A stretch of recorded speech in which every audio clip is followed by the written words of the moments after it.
The New England Patriots on the verge of their first division title in 4 years if they can beat the Carolina Panthers, who have lost 14 consecutive games.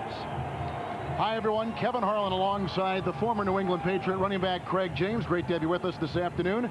Right now, the hottest team in the AFC, winning 5 consecutive games, the New England Patriots. And one of the hottest players in the league right now is Tom Brady, headed to the Pro Bowl. He's completed 64% of his passes. He just doesn't make mistakes for a first-year guy at starting. And Antoine Smith on the ground. Here's a guy averaging 4 yards a carry. Because he's so effective on the ground, they don't have problems there with him, and they really do a good job. It's a big game for the Patriots, who today take on the Panthers. Presentation of the National Football League.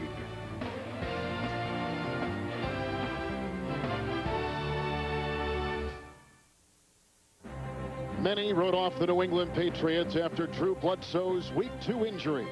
Coach Bill Belichick turned to an unproven quarterback, Tom Brady, and a group of men, when looked at individually, may not seem impressive. But Belichick formed a team whose results speak for themselves. Today, the New England Patriots can clinch the AFC Eastern Division Championship. The Carolina Panthers look to finish the season as they started, with a win for George Seifert.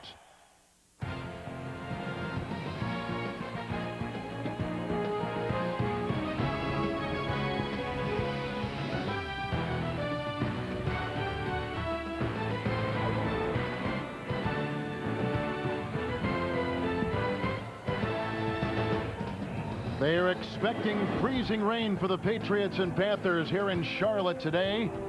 Once again, Kevin Harlan with Craig James. The AFC playoff picture is still not complete. And one thing that everybody needs to realize, just go out and win your football game. For the Patriots, they got to get back on track. They've been off for 15 days. Can they overcome the bye? We'll find out. A chilly day in Charlotte. Let's go downstairs to Beasley Reese. All right, thanks a lot, Kevin. It is cold, but it's not too cold. It's going to be a good day for football. I was standing with the Patriots as they came out onto the field. They were chanting championship. Now, Carolina fans have said wait till next year, but there are so many New England fans here, it's going to feel like a home game for the New England Patriots and Tom Brady, the Brady Bunch. We'll see if they can live up to that championship chant. Back to you. Yeah, I tell you, Bees, that Brady Bunch business has to fall in the hands of Antoine Smith, because this is a sloppy football field. Todd Sauerbrun's kickoff, going short. Patrick pass, runs outside, and being chased by Broughton and Anderson, and Sauerbrunn, the guy that kicked the ball off, knocks him out of bounds. And down he went hard after a return of 33 yards. And he is still down.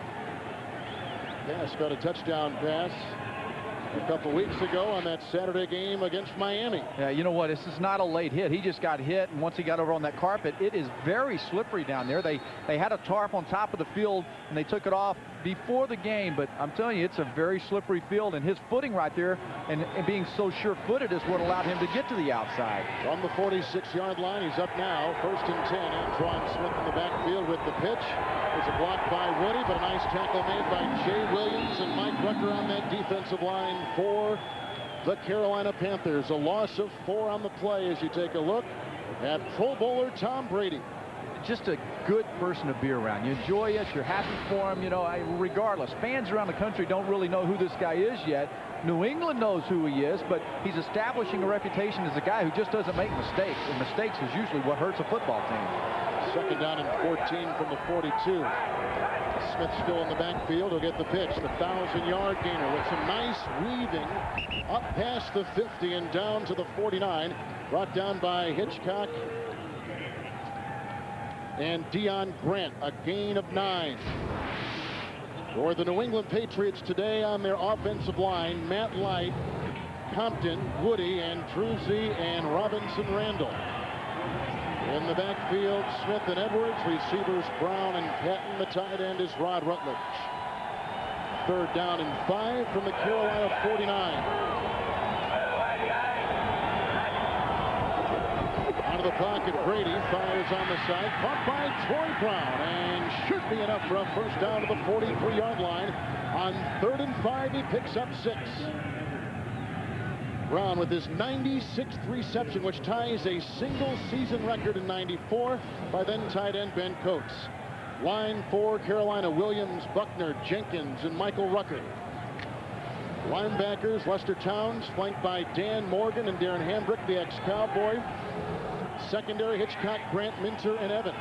It is a first down for New England on the first drive of the game from the Carolina 43. Outside quickly to Brown, jousting with Hitchcock, and belted by Mike Minter, number 30. Minter is the leading tackler for the Carolina Panthers. The defense of Carolina, number 31. Their offense, number 31 in the NFL. I think a real indication as to what the Carolina Panthers mindset is being answered here right now by the way they get to the ball carrier.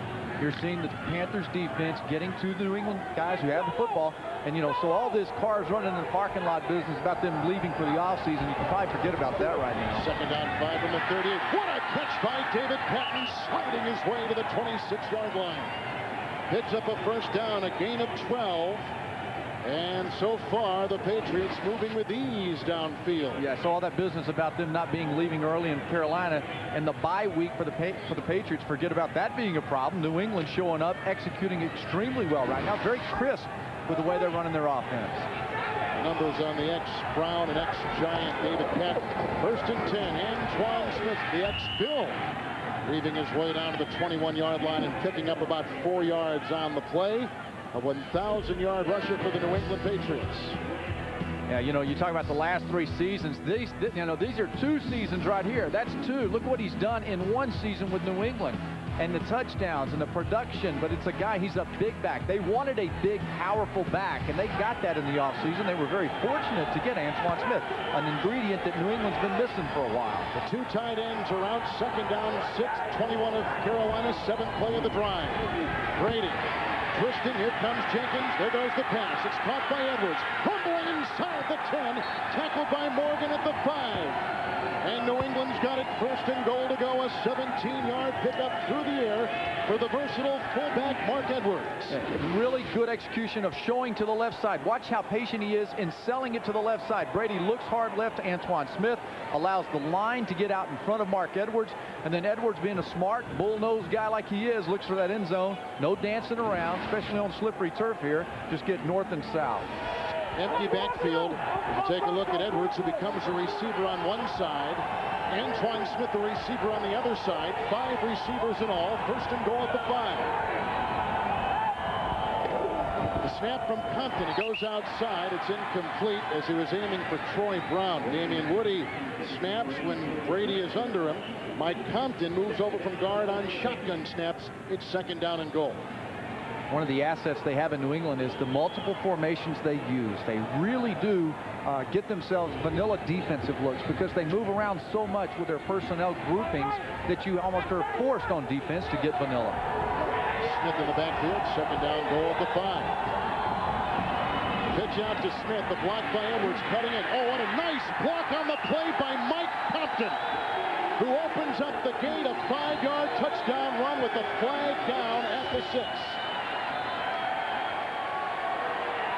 And it's against New England. That'll wipe it away and gives up a pretty good-looking block by Compton, the left guard. Holding. Number 71. Offense. It's a 10-yard penalty. Remains second down. Well, there is no 71. I assume he means 77 Compton. Yeah, he has to be talking about Compton, especially when Compton was walking back over there. You got that certain walk when you're guilty. You just got it, man. It's like, I didn't take the candy. How about the guy, though? Compton comes in here with the shade visor on, a foggy day, a little freezing rain. I wonder how much he can see. Down efficiency for both these teams. Second and goal at the 15-yard line. Smith in the backfield. And Brady.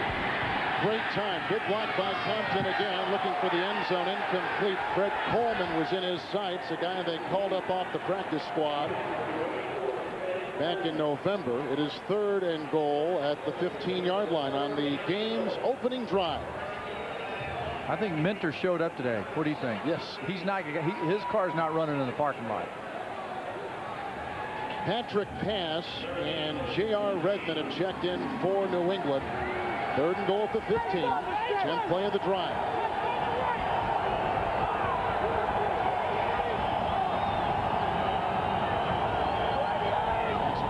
information to the bottom of your screen. Outside it goes. J.R. Redmond getting a block from Patrick Pass, and a block downfield from Patton. He's down to the 3. It's now 4th down and goal. And for the New England Patriots, instead of going for 6, they're going to try for 3. And so Belichick playing it conservative. Carolina's defense does their job and keeps New England out of the end zone. Well, you got a lot of room you can work with here, but I like how they get Redmond over to the right side there. They cross Patton. He comes over. It's almost like a little screen in effect getting to the outside. A nice job of blocking on the outside by Patrick Pass, and J.R. Redmond trying to get to the end zone, but good execution all in all by both units here in this drive. 20-yard field goal by Adam Vinatieri. On the road, he has hit 11 straight. Overall, he has hit 6 straight. Make it 7 in a row overall. And another one for him. 20-yard field goal on the game's opening drive. The Patriots 3-0. Kevin Harlan and Craig James and Beasley Reese. You take a look at the guard, Mike Compton, who was called for a penalty on a touchdown run by Antoine Smith. They had to call it back, and so they have to settle for 3 from Vinatieri from 20 yards away. And now the ensuing kickoff for the New England Patriots. The #1 kickoff man in the NFL from the 9. That's Pro Bowler Steve Smith, who is a rookie, and brought down by Tabucky Jones at about the 24, a 17-yard return. So we'll get our first look at the Heisman Trophy winner. The NFL on CBS is sponsored by the all-new Honda CR-V, a vehicle designed for your adventures in reality. Nextel, how business gets done. And by IBM, taking e-business and your business to the next level. Patriots, who are technically in first place in the AFC East, although tied with Miami, can win the division today if they win today. From the 25 after the kickoff and after the Vinatieri field goal, 1st down and 10. Chris Winkie hands off to the former Pittsburgh Steeler, Richard Huntley, who is brought down by Brandon Mitchell. Gain of 3 on the play, 2nd down and 7. 29-year-old rookie Chris Winkie. You know, the guy has a lot of passing yards this season. He's had some success. And I asked George Seifert, is this guy capable of being a good quarterback long term?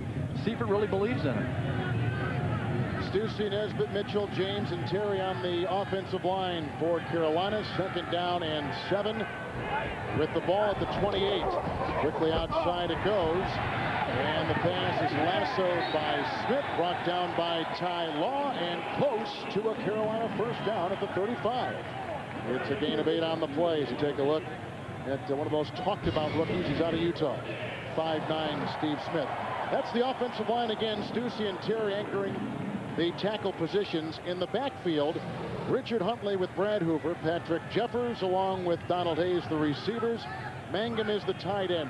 3 of the top 4 Carolina receivers out and injured today, including Pro Bowl tight end Wesley Walls. 1st and 10. Here comes Anthony Pleasant. There goes the pass over the head, whistling away and out of bounds. Patrick Jeffers was in his sights. 2nd down and 10. The New England Patriots had the 24th rated defense in the NFL. Hamilton, Mitchell, Seymour, the rookie, and Anthony Pleasant. Linebackers for New England, Bruschi with Vrabel on one side and the veteran Roman Pfeiffer on the other. And the secondary corners, Law and Smith, hard-hitting safeties, Jones and Malloy. 2nd down and 10 from the 35. The pitch out to Huntley, a block by Hoover, running outside, and up to about the 44-yard line, about a yard shy of a 1st down on a gain of 8 yards by Richard Huntley, who in Atlanta backed up Jamal Anderson, who in Pittsburgh backed up the bus, Jerome Bettis. Here he becomes a starting running back. And they are concerned because the guy does have some speed. He's got some talent. He's got good vision. He can move, get around the corner. 225 pounds is a load coming around the corner. And that particular play there, Teddy Bruschi underestimated really his speed. He took the inside angle, and he should have gone around the corner. 3rd down and 2. Carolina at the 44. Empty backfield. Hoover goes in motion. Winkie fires a back. Intercepted on the play. It's picked off by Ty Law, and he'll be in a foot race with Steve Smith into the end zone.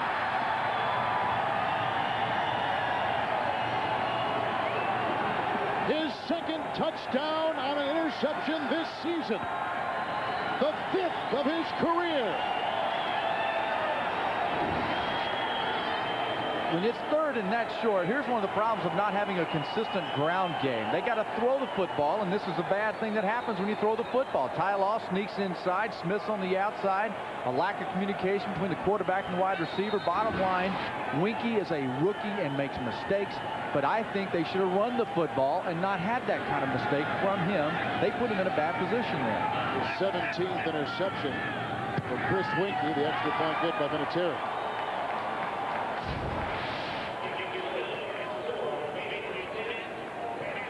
Law's made a living making big plays. The Law rules out there on the outside, telling Mr. Winky, watch where you put it in the air. Carolina coach George Seifert on the hot seat. Rumors abounding here that Steve Spurrier may take his place as early as tomorrow. The ensuing kickoff after the Ty Law interception for a touchdown. Steve Smith grabbed and brought down on the play by Gerard Cherry. A return of 12 yards. You know what? There's pressure from the inside, first of all. He gets pressure on him in here. Law's going to sneak back, but roll back inside on a cover 2. And because of that, there's somebody in the flat. And I don't think Winky really had time to see that and feel it. Law moved back and then rolled back into his cover 2 there and fools Winky. But the pressure on the inside. They don't give up a lot of sacks because Winky gets rid of it quick. Well, that's a mistake getting rid of it that quick that time. Saying they hoodwinked him? Yes, sir. From the 26, first down and 10. And here comes Winky throwing outside. And it's tipped and intercepted here by Otis Smith. And that's returned for a touchdown. Can you believe it? And a flag is down on the play at the 27.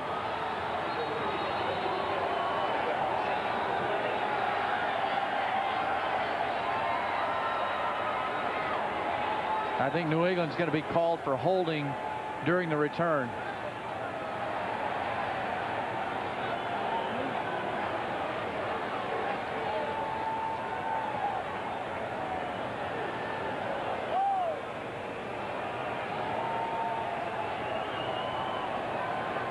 Well, not going like the old Panthers thought they wanted this thing to start out with. As they continue to work it on the field now, they're waving it off, and it's Carolina's ball. But we have not gotten any word from Tom White until now. After the interception and during the return, holding, number 26, New England. It's a 10-yard penalty. It's a first down for New England. Matt Stevens is 26. Otis Smith, the veteran, is robbed of the touchdown, but does get the interception. Yeah, and again, here's the throw here that comes to the outside, gets deflected at the line of scrimmage here. They come from the outside. The ball's tipped on the outside. He can't come up with it. Smith makes the interception, but it's all, again, a function of Donald Hayes, 81, not being able to make the grab. They are just out of sync here. You see his footwork there. Winky not real sure of where he wants to go with the ball. He's indecisive right now, and that's costing him. So at the 34-yard line after the Smith interception, it's an end around. Smith gives to Troy Brown. Brady with the block, and he's in the 30-yard line, brought down by Lester Towns. It's a gain of 4, setting up second down and 6. Brady is 6'4", and over 225 pounds. I mean, he looks like a tight end. He's a blocker as much as a quarterback. Yeah, but he's thin, you know.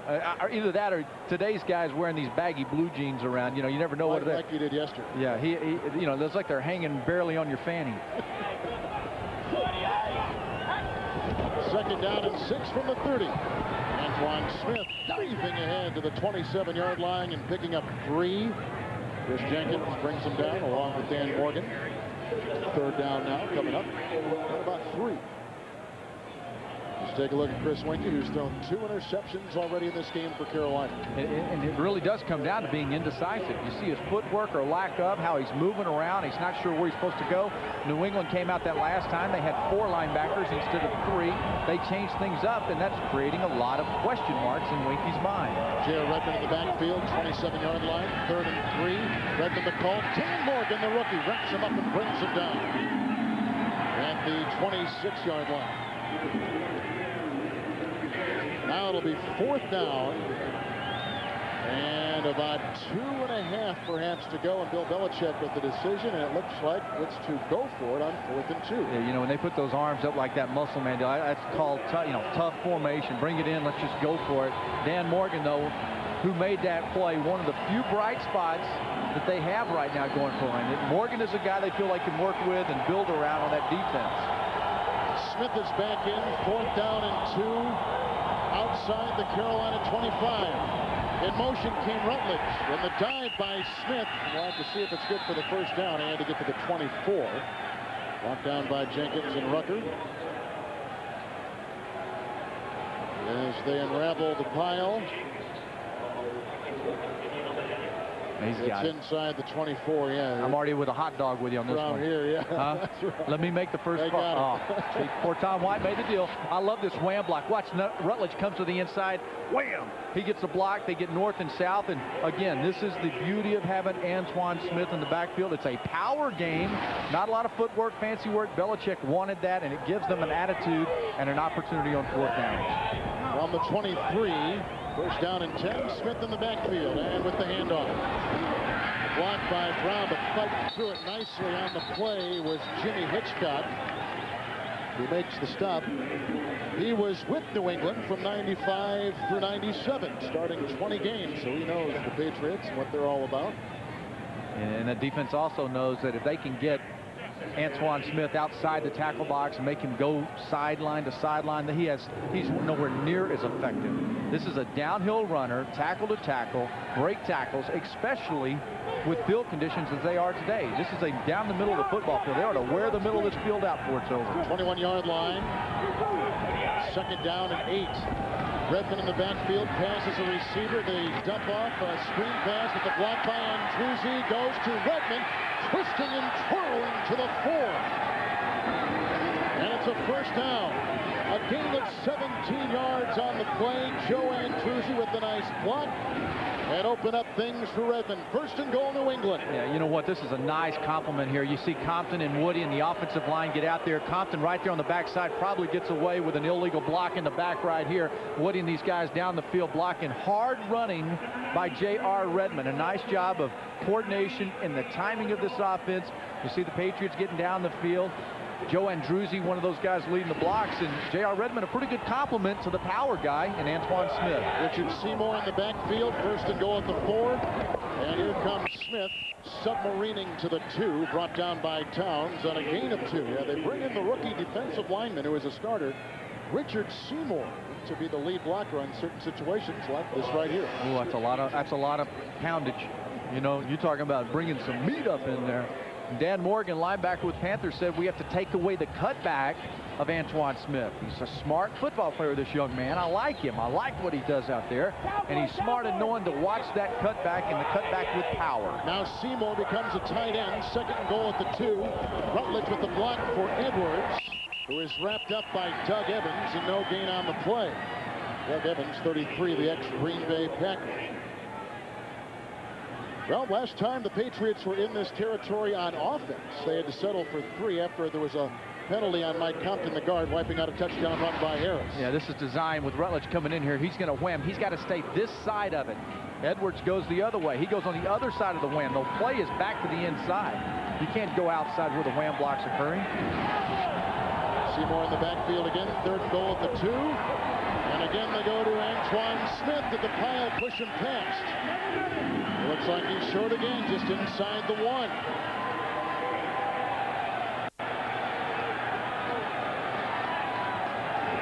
So it's once again decision time for Coach Bill Belichick, who probably has done as masterful a job, as we said, to begin the game in reconstructing this team from last year's 5-11 mark to now 10-5 this year. The number one thing Belichick has done in my mind is that he's had discipline with guys like Terry Glenn. He's been consistent. He's been hard-nosed, old-fashioned leadership, and it's worked for him. 4th and goal at the 1. Seymour the block. A fumble on the play, and it's loose and looks to be recovered by Carolina. Have the New England, yes they have. The New England Patriots have again given up a great possibility to score in the red zone. And this time they fumble it away as Smith fumbles for the 4th time this season.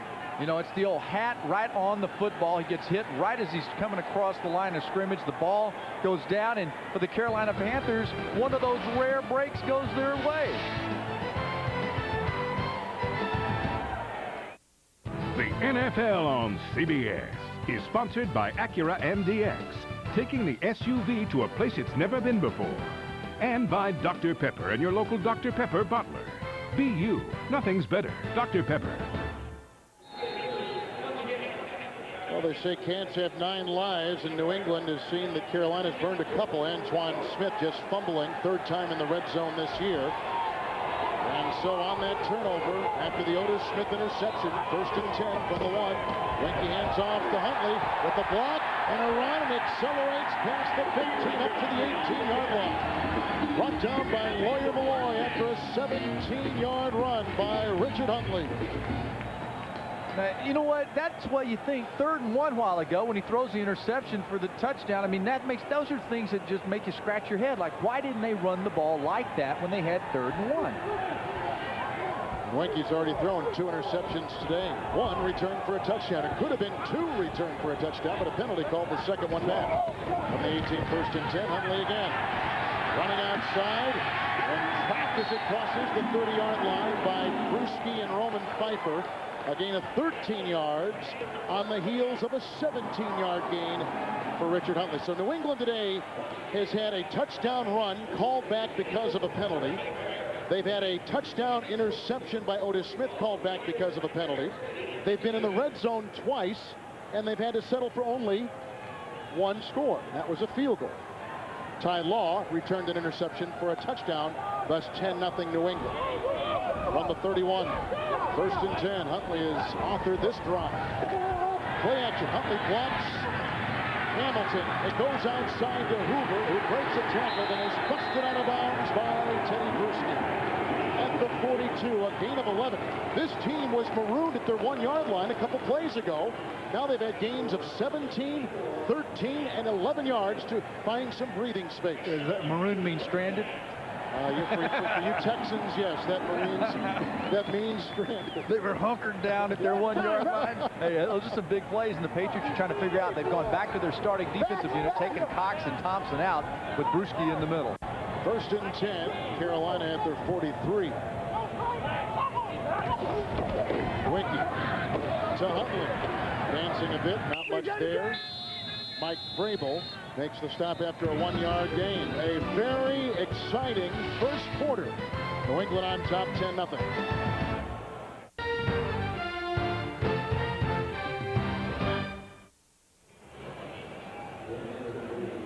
We're back in dank Charlotte. Kevin Harlan and Craig James and Beasley Reese patrolling the sidelines for us.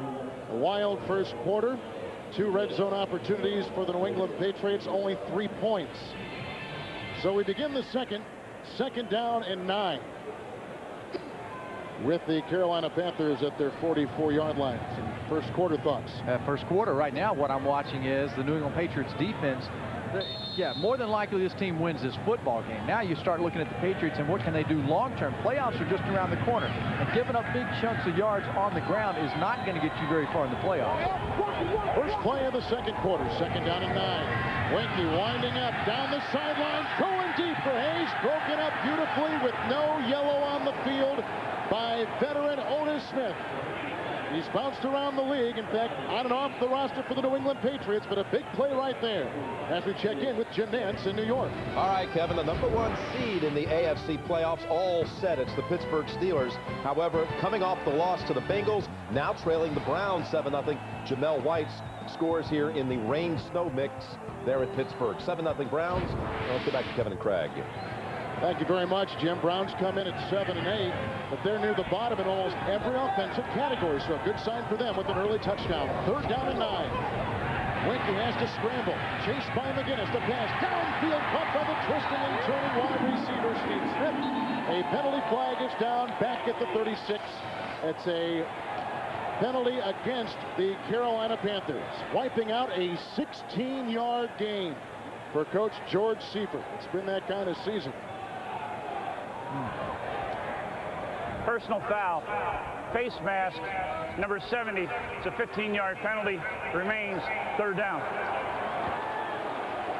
Well, Chris Terry getting called for a little face mask. More than likely got out of position, and as soon as he broke the pocket and moved to the right side, Terry had to reach up and do a little bit of holding. Instead of holding Jersey, he got masked.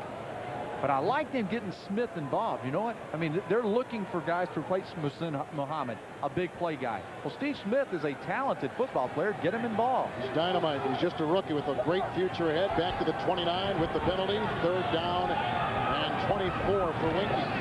Handoff to Huntley. Gigantic hole with the jumpers block past the 45 and moves the pile to the 48-yard line before he is brought down by New England's defense, led by Roman Pfeiffer. And to Bucky Jones, who's put together a nice month of play in the secondary for Belichick's New England Patriots. An 18-yard gain, but short of the first down. He had to get to the 47. So now here comes Todd Sauerbrunn to punt. His 500th career punt. He leads the league in punting, and he boots this up into the fog. And it's caught by Brown inside the 15-yard line. A 39-yard punt by the best punter in the NFL, and a timeout. Rainy Charlotte here in the Carolinas, and up the East Coast today, Kevin Harlan, Craig James, Beasley Reese. Patriots have had 2 touchdowns called back because of penalty. After the Carolina punt, first down and 10 at the 14 for quarterback Tom Brady. And it goes off to Antoine Smith, who is gang tackled by an avalanche of Panthers, including Deion Grant and Mike Minner. It's a gain on the play of 6. And setting up second down and 4. Next till halftime is on deck. Jim and the gang, scores and highlights, and a preview of the Jets-Oakland game. That is huge out of Northern California today. All coming up on the next till halftime report from New York. Brady throwing today, 6 of 8. Second down and 4 from the 20-yard line. Rutledge on the move. Brady winding up, going deep, looking for Patton. He's got separation, and he can't get the pass. Incomplete. He was a stride for stride with Jimmy Hitchcock on the sideline. Incomplete pass. Third down and 4. You talk about a guy stretching it. They've hooked up for a 91-yard touchdown reception this season. This is a real stretch player. Troy Brown's a good third down receiver. He's a guy that makes plays, but there's no question here. Patton's taken off. He's on his horse. Hitchcock better turn and burn because Brady really outthrew him, and that's hard to imagine that he has that strong an arm out-throwing Patton. Redmond in the backfield. Third down and 4 from the 20. Outside it goes. Leaping catch by Brown. Swarmed under and brought down. They may have had a first down with the lunge. Let's see where the spot is. Mike Minner was there. Doug Evans. And if this is any indication, he's got it with ease. Yep, he does, by more than a yard. On third and 4, he picks up 5.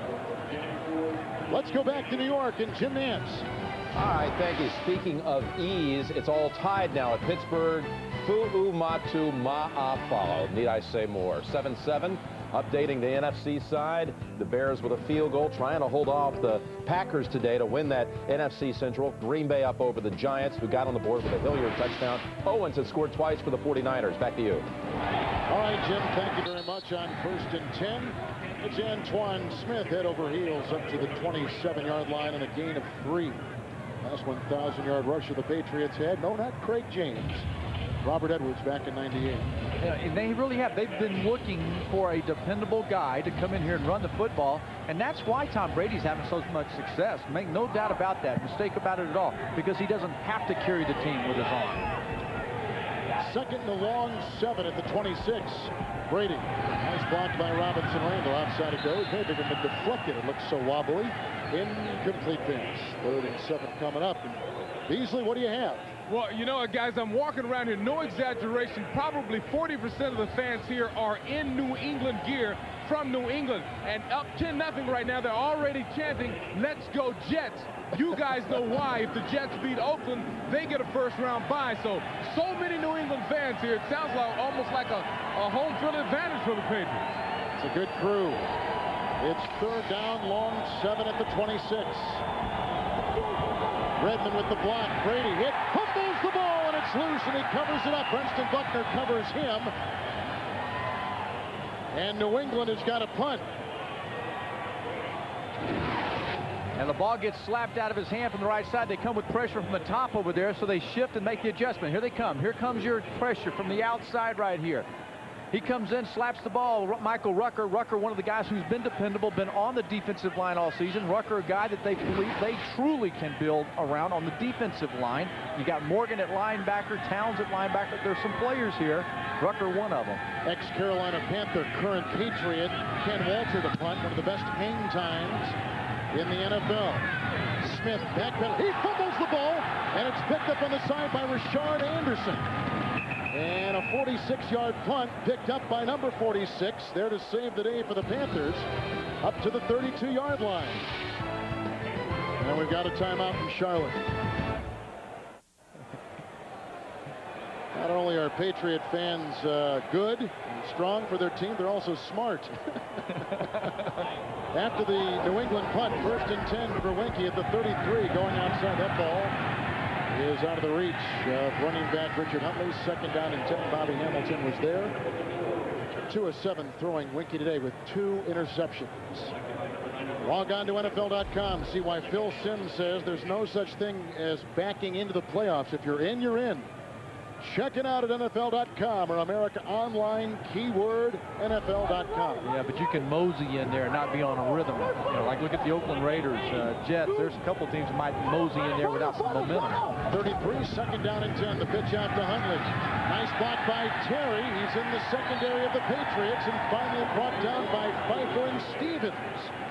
Up to the 45 and a 1st down and a run of 12 yards for Richard Huntley, who has been spectacular today with 72 yards on 7 carries. You know what? And here's the guy. Here's Brewski. Watch Brewski try to make the run to get around to the outside. Mitchell 60 gets right inside. Look at this block. He's got 2 lanes he can go to, but wonderful job of executing and getting Jeff Mitchell to the outside. The Patriots right now just aren't coming off their blocks. They're getting beat up front. 35-yard line, 1st and 10. Huntley again, and why not? This time, though, Hamilton got it. Then slipping away is Huntley. A foot race with Smith, breaks that tackle. Down the sideline, exceptional running by Richard Huntley. He's at the 30-yard line, picks up 25 yards, and he's already over 100 yards in this game. Single-handedly keeping the Carolina Panthers breathing. Up 97 yards officially for today. You know what? There's just not a lot of sick 'em right now on that Patriots defense. They're just not getting to the ball carrier and not wrapping up, not finishing the play. Outside, Huntley doesn't give up. Nice job of everybody getting out, playing, and helping him out. But Huntley's running at will right now and with great ease. Huntley is out. Cooper remains the fullback. 1st down and 10 from the 30-yard line. Winkie looking at his options, and he's got great time to throw. Now here comes Pleasant. There goes the pass, and it's incomplete down the side to Patrick Jeffords. Coverage by Ty Law. 14 consecutive losses for Carolina coming into today. Oh, that's an ugly deal. But you know what? It wasn't that long ago when New England did the same thing. 1990, they had 14 straight losses too. So Patriots fans certainly can sympathize with what the Panther fans are going through right now, and it can turn around. But this is a young organization. They're young on the field. They're injured, so it's going to be a long road back. 2nd down and 10 from the 30. Huntley is back in and gets the pitch. A Stussy block. And a block by Hoover, and then a gang tackle by Hamilton and Mitchell and company for the New England Patriots to the 29-yard line. It's a gain of about 2 on the play. Here's Bobby Hamilton. The ex-New York Jet. So the Patriots have seen George Seifert's team run the ball effectively here in the 1st half. Yes, they have. You know, it makes you wonder. I'm going to go back to that. That 3rd and 1 decision to throw the ball to the flat, they should have run the football.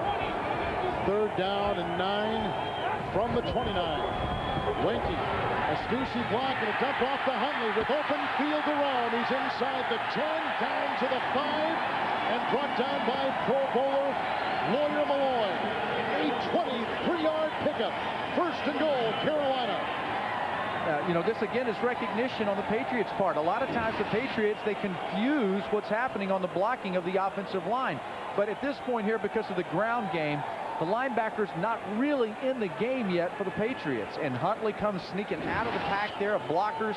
He had hung in there in the backfield, chip blocking, snuck out over the middle, and wonderful execution on their part. Nick Goings is now in for Huntley. First and goal at the 6. Goings gets the call. A block by Hoover, and he twists and turns his way down to the 3-yard line.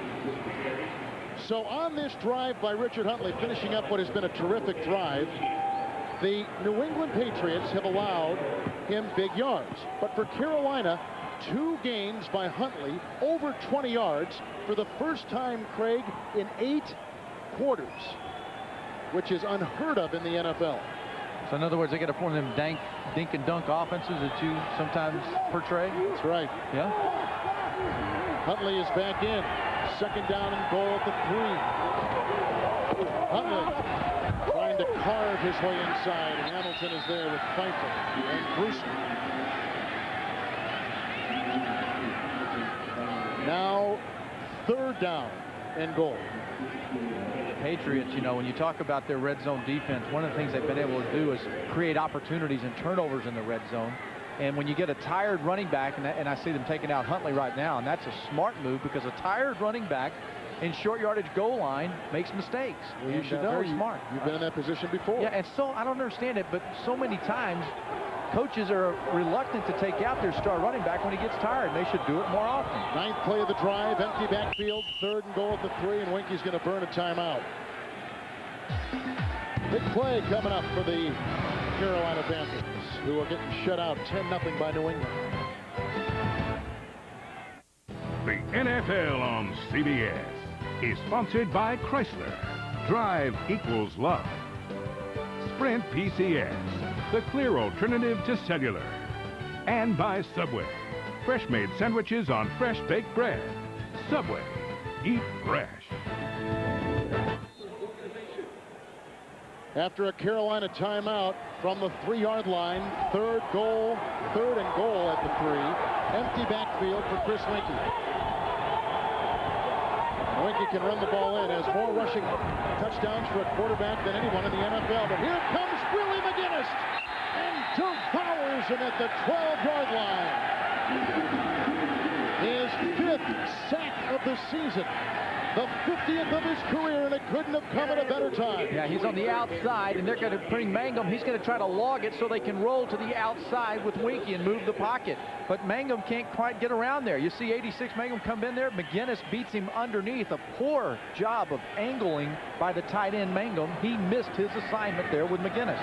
First sack given up in a couple games by Carolina. A 29-yard field goal try by John Casey, who missed both his tries last week, and he nails this one.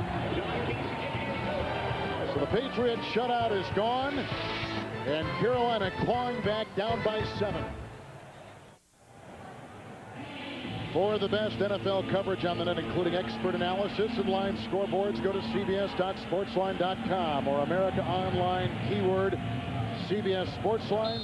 So after the field goal by John Casey, the kickoff by Todd Sauerbrunn, and it will be Falk at the 16-yard line. Kevin Falk running outside, a Pfeiffer block, the Matt Stevens block, and he's to the 31-yard line. 17-yard return. Another look at the New England offense coming up. The NFL on CBS is sponsored by Gateway, where you've got a friend in the business, and by the United States Postal Service.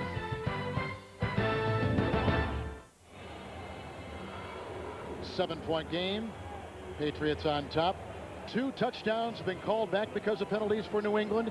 2 red zone opportunities, only 3 points for the Patriots. Well, right now, you know, Carolina's weathered the storm. You know, New England's offense has to bail their defense out right now. They need to start tackling and wrapping up in New England. New England's defense has got to get it going on here.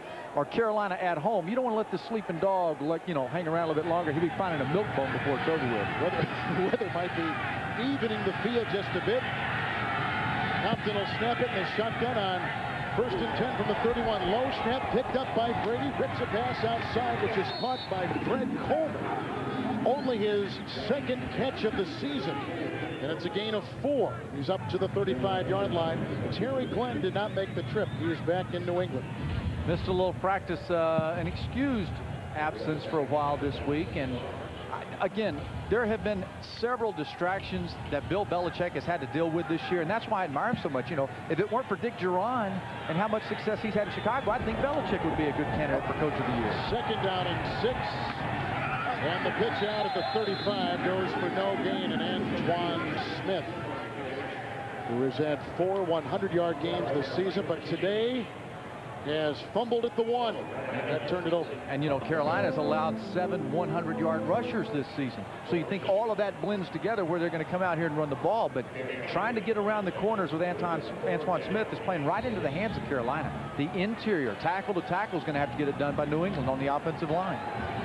J.R. Redmond has checked in. Compton will have the shotgun snap. Third down and 6 from the 35. Oh, everybody's moving. Here comes Rucker. There go the whistles. Colts on top of Denver. High-scoring game. Green Bay and the Giants, you just saw. Tennessee on top of Cincinnati. And the same Arizona and Washington. How about Arizona? Dave McGinnis going to get his ball club maybe to 8-8. Wouldn't that be shocking? Yep. The way they started the season. Dallas and Detroit. Offsides. Number 93 defense. Unabated to the quarterback. It's a 5-yard penalty. Remains third down. Mike Rucker called. Now it becomes third down and 1, which is a lot different than it was before, third and 6. Another little small item that Tom Brady has in his arsenal, that hard barking count. You know, a lot of young guys don't think about that kind of stuff. Brady on the quarterback keeper. May have picked up the first down as he tried to pry his way into that defensive line. Let's see where they mark it. He has to get up past the 41. He gets it easy. So the Patriots trying to put something together for Coach Bill Belichick. A guy that New England, you may recall, going back, gave up a first-round draft choice to the Jets so they could sign him. One of the rare transactions you will see in the NFL. 4:12 to play here in the second quarter. A timeout has been taken by New England. Brady will have it 1st and 10 when we come back.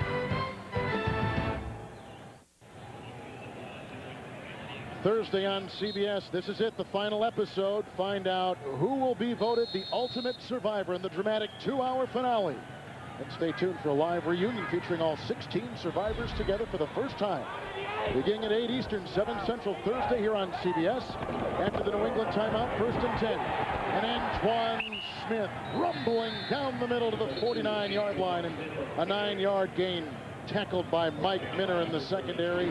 Close to a first down. Oh, boy, you know, watch this wham block that comes inside here, and he's got to stay to the outside of it.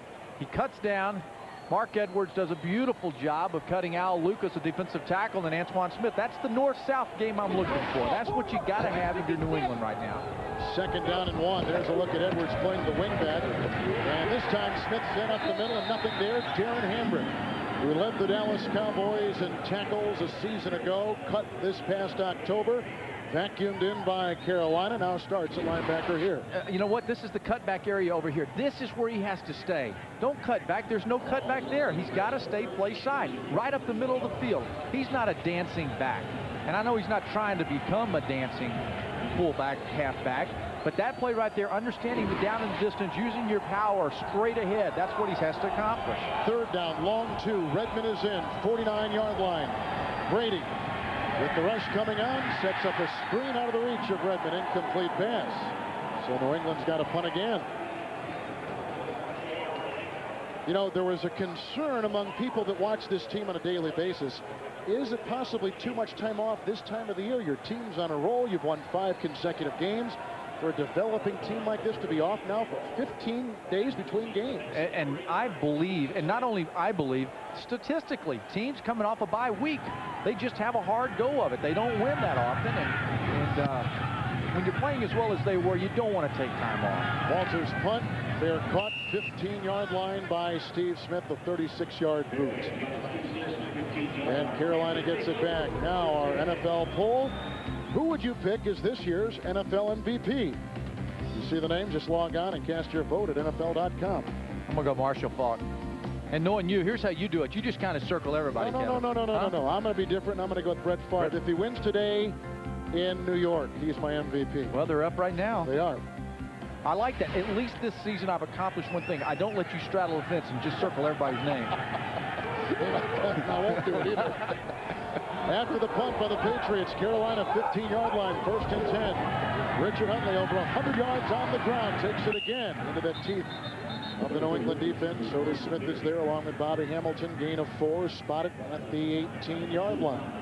How is that field? Let's first of all take a look at this, where they rank last in virtually every significant category in the NFL. And, and these aren't far from the bottom, and I guess that's why you say, when you're down and you've lost 14 games in a row, you end up being last in most categories. I'm going to ask you about the field in a second. 2nd down and 6 from the 18. Huntley in the backfield. Hayes at the top of your screen in motion. And outside it goes to Richard Huntley.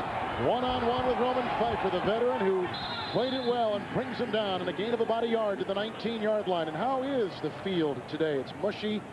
In the sky, is it mushy down there? I was down there prior to the game doing the NFL report, the insert for the NFL Today, and I'm telling you, it was wet. It was mushy. And that's why I don't think there's going to be much success that happens outside the hashes. We've reached the 2-minute warning. Timeout. Coming up in the Nextel halftime report, Jim, Mike, Randy, and Jerry scores, highlights, a report from the Jets and Oakland matchup. All next on the Nextel halftime report. Kevin Harlan, Craig James, and a soaking wet Beasley Reese in Charlotte. 3rd and a long 6. If the Patriots win, they win the division. Right now they are staggering from the 18-yard line. Winky across the middle, and that's caught by Donald Hayes, who weaves his way up to the 33 for a 1st down. It's a gain of 14 on 3rd down and a long 6. Yeah, this all comes along. Look at the inside. Look how they cross the inside, the pickup, the protection's there. Donald Hayes comes across the inside of the field. It's just a little leak route coming across the middle. And that's all a result of this Panthers offensive line protecting Winky, giving him time to throw the football. Carolina's got a couple timeouts. 43, make it 33-yard line. 1st and 10. Huntley. That's good. Breaks the tackle, then dives ahead to the 38-yard line. A gain of 4 on the play, and the tackle made by Vrabel. And Carolina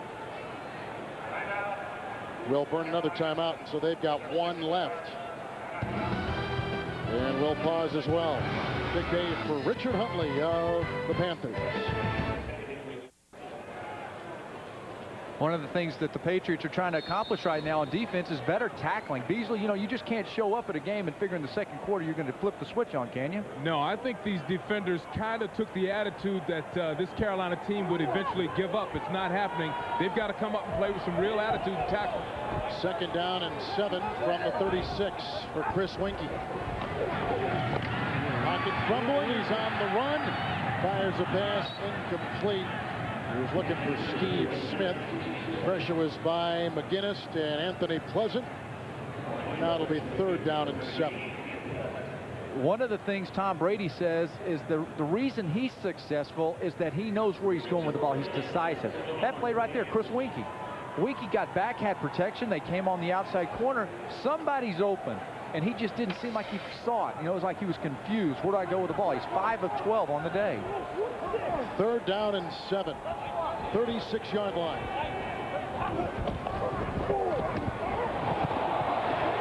Winky down the middle and incomplete to Hayes.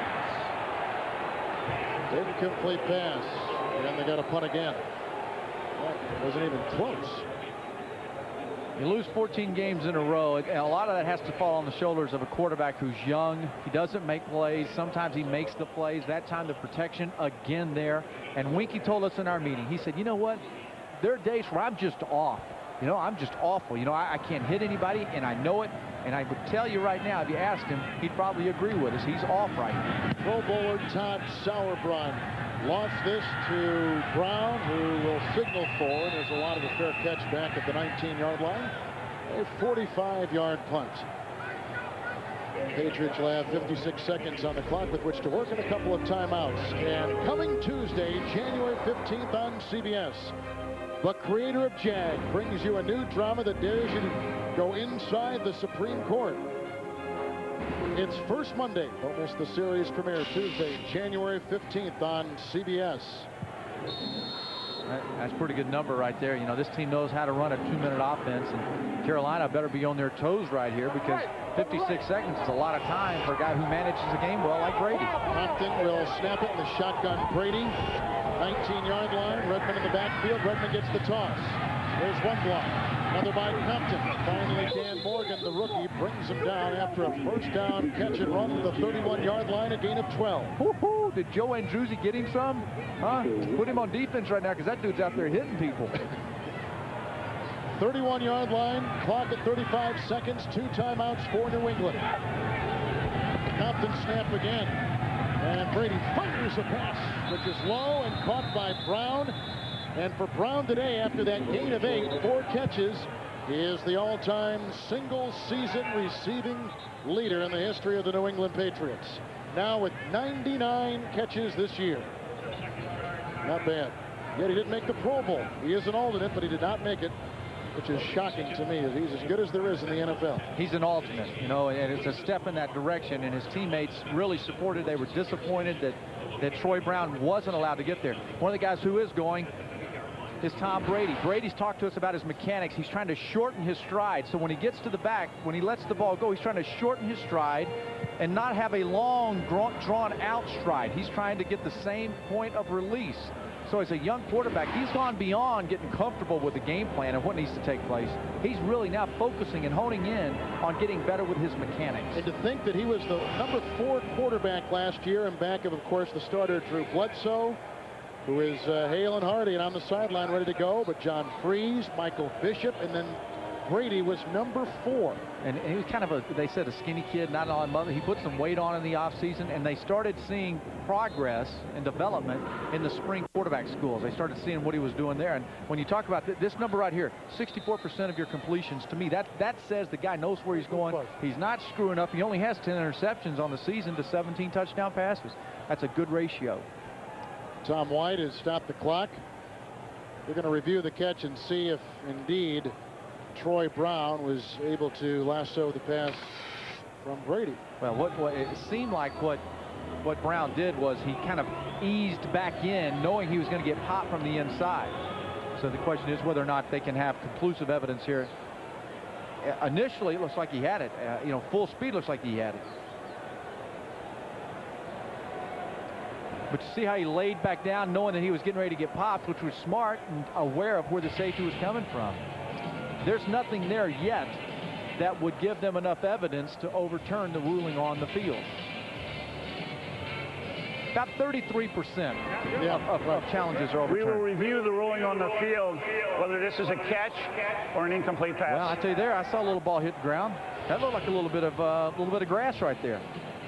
We continue this talk on Tom Brady. He was a 6th-round pick out of Michigan, and you talk about a lot of the obstacles this franchise had to face. Their quarterbacks coach, 45-year-old Dick Rabine, heart attack, passing away during training camp, but it was on his suggestion and his scouting that the team drafted Tom Brady. And once Brady was in the fold last year, the late Dick Rabine worked with this man endlessly, and part of his success is due in part to what Dick Rabine did with him in those very developing days as the New England Patriots. So the success of Brady lingers on because of what Rabine did. And you know who has picked the baton up and carrying it for him now is Drew Bledsoe, helping to tutor him and mentor for him. An unselfish football player, I promise you. People in New England know this. If Bledsoe had taken a different approach to the way he's handled this situation, this New England Patriots football team wouldn't be playing for the East title today. It would have been disastrous. He took the high road with a lot of class and integrity, and because of that, Brady's been able to play the game. And in regards to that review, I think Tom White's going to reverse this call. I think the ball hit the ground. The pass is incomplete. It hit the ground before he possessed the ball. It'll be 2nd down. Please reset the game clock to 28 seconds, please.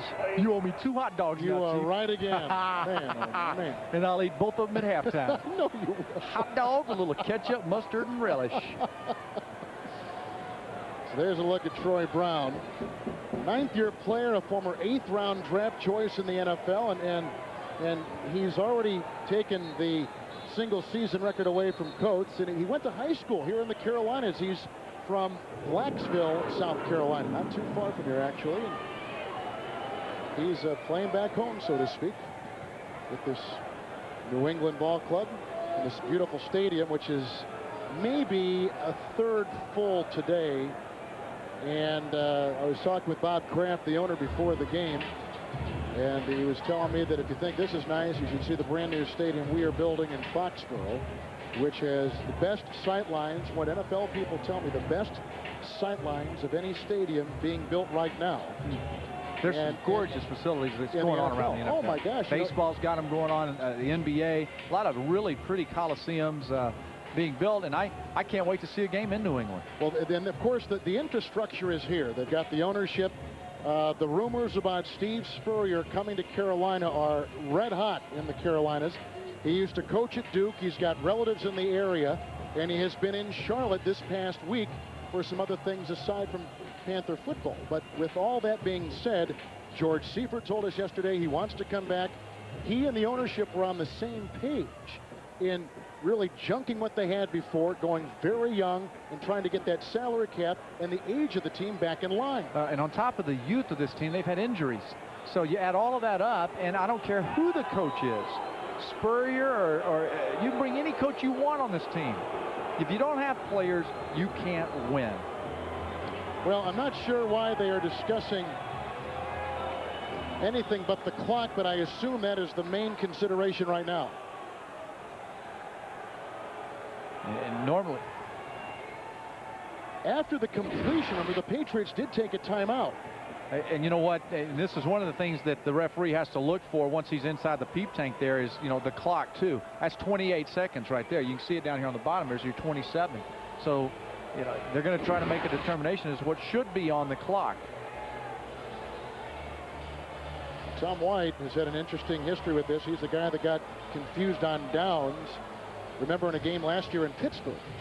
And now they're going to call, and this is the right thing to do, to call the observer upstairs and have them go over it as well. Well, I'll tell you where they're failing here right now. The system's failing because it's holding the game up. Yep. It's extending the game, and they try to get in and out of what's going on when they take instant replay and go to the booth. And, you know, again, they reviewed this. It's 27 seconds. It should go to 27 seconds on the scoreboard here. 27 seconds left in the half.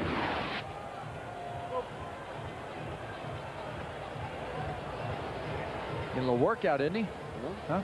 He's going to want one of my hot dogs. Can't have it, Tom.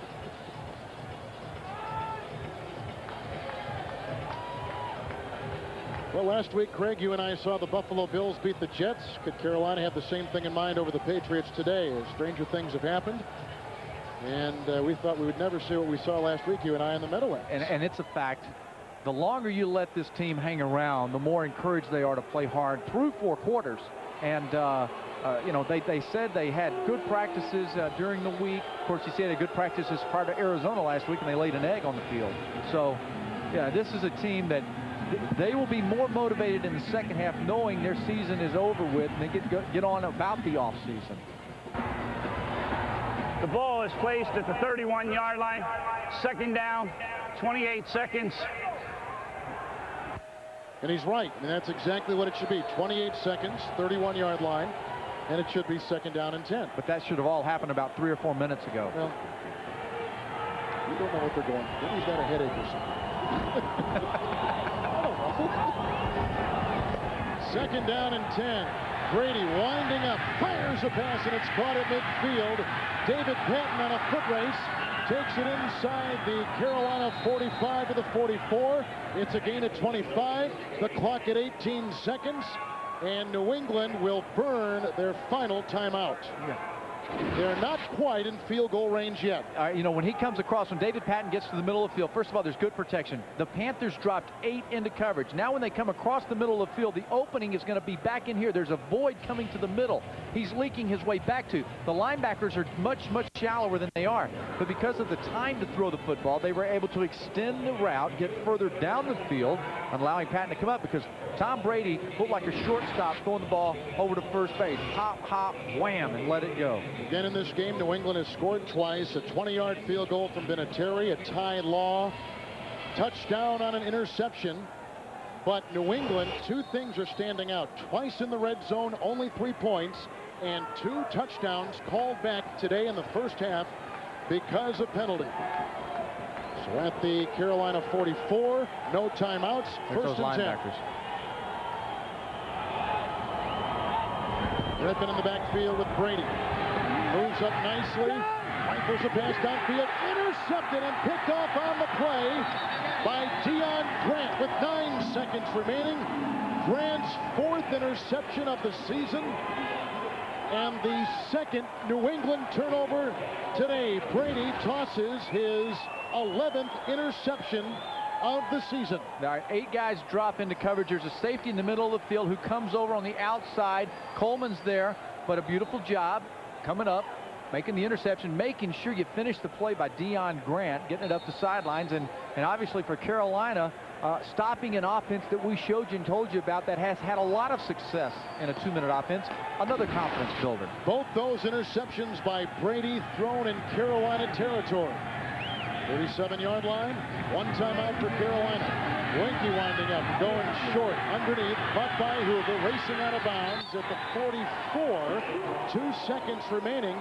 So with no wind, do you bring Sauerbrunn in to try a long field goal, or Casey, or you just go to the end zone and take your chances on a Hail Mary toss? I'd like to see an attempt, because it'd be 61 yards if he did it. But I don't think that. I'd just Hail Mary, throw it up in the end zone, see if we can get something. Sauerbrunn kicks the long field goals, and Casey kicks anything from about 52 yards in. But Sauerbrunn can knock it in from Clemson. Well, that's where he'd be kicking from. Yeah, and this would qualify as a long field goal. Patriots have 2 players up and 9 back. Here comes the rush. Brady fumbles the ball, and they blow it down. They say he threw the ball incomplete, and the half is over. And now we've got some shoving after the play with Willie McGinnis and Geno James, an offensive lineman. What a confusing end to a weird first half here in Charlotte. Hey, you got 1 pass rusher. You know, McGinnis comes on the outside over here. Now, how in the world can you not get some protection for that? That's a fumble. That, you know, I don't understand it. I don't either. They say, because Tom White was saying he threw the ball. That was his motion. But watch this. He fumbled the ball as his arm was coming forward in a tucked position. That's what he called, and that's what he saw. That's what he saw as he pump faked it right there. Oh, but that's you know a pump what? fake.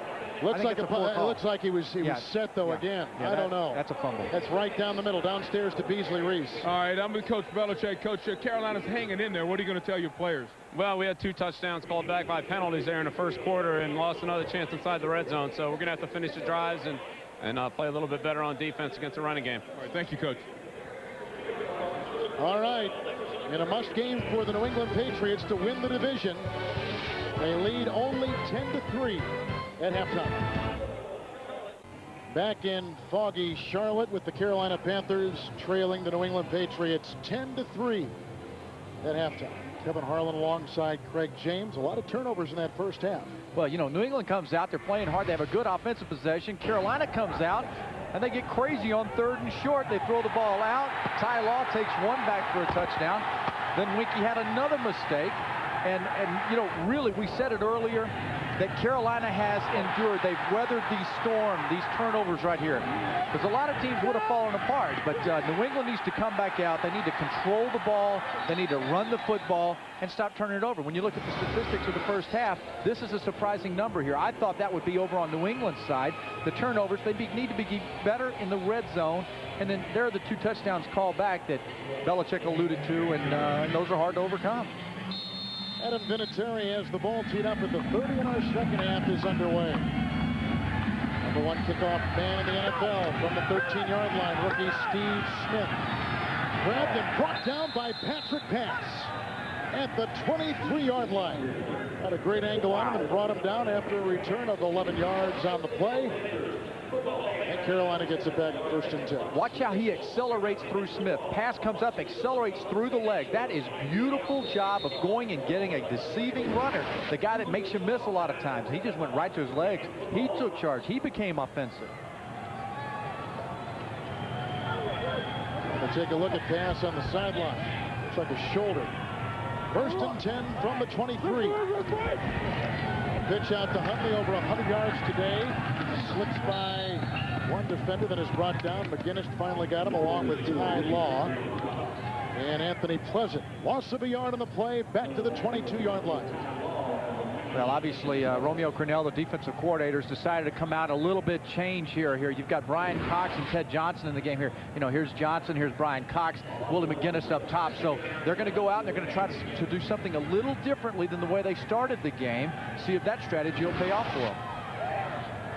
2nd down and 11 from the 22.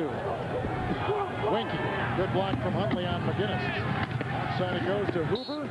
Grabbed on the outside by Ted Johnson. Brought down after a gain of 7 near the 30-yard line. It'll be 3rd down and about 4. You know, the Patriots, they do the 4-3. They run the 3-4. They go 3 defensive linemen. They go 4 linebackers. The thing that's really changed here is Teddy Bruschi's playing so well at the middle linebacker, so they stay with that 4-3 look. But that means Ted Johnson, who has been injured but playing well, is back in the mix. He's sitting on the pine a lot, so is Brian Cox. Good players, good depth, good options for Romeo Crennel. 3rd down, 4 from the 29. Hoover in the backfield. They haven't gone to Jeffers yet. There's a pass down the sideline to Patrick Jeffers. Incomplete pass. Carolina's got a punt. Word from the New England sideline, Teddy Bruschi has a head injury, will not return today. Todd Sauerbrunn sets to punt for Carolina. So maybe that explains a little bit why they've changed up here, going with Ted Johnson and Brian Cox to start the 3rd quarter.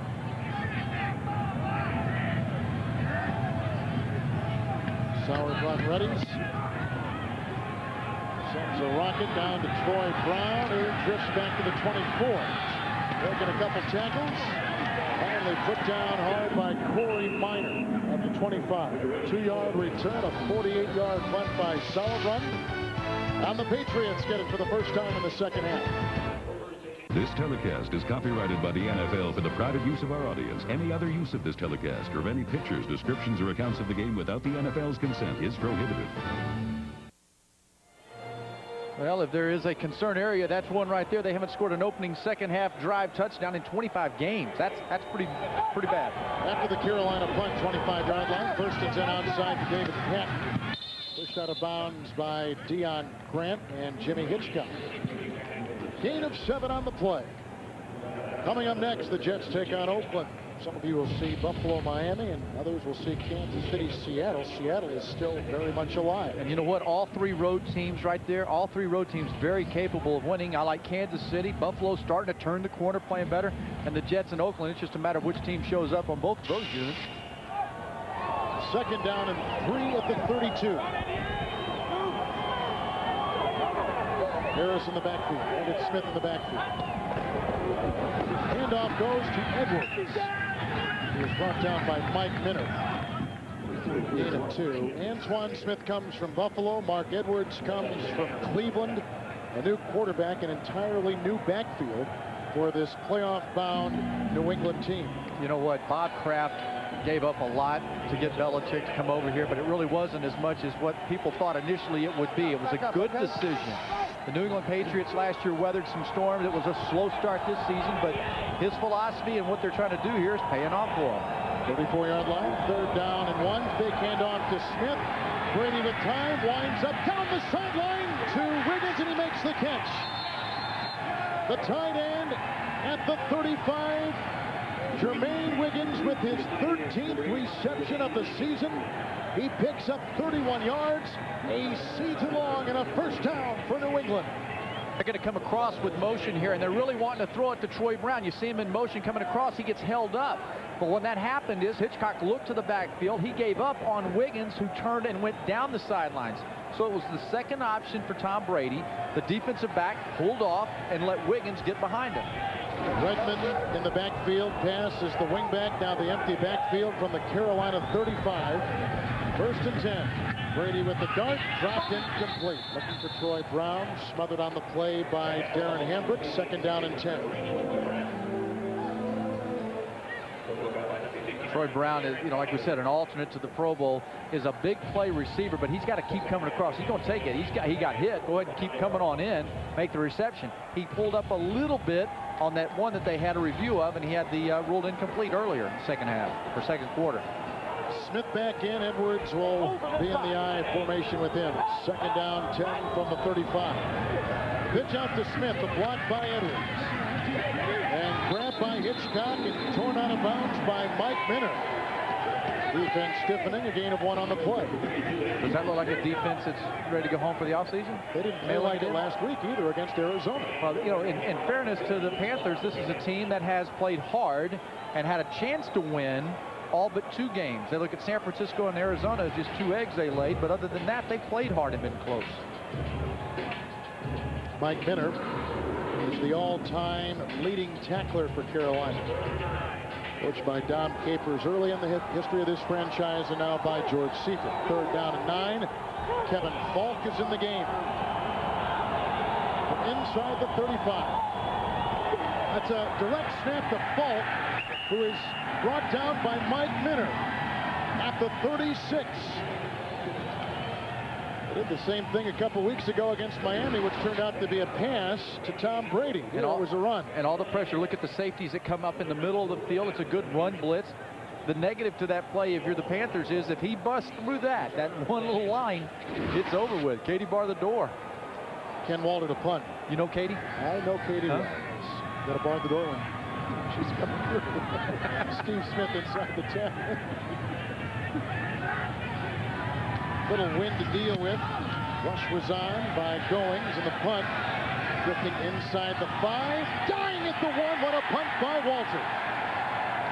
Picked up by Patrick Pass, a 35-yard punt with only a couple inches to spare. They let Walter go here in Carolina for Todd Sauerbrunn. Both going head-to-head today.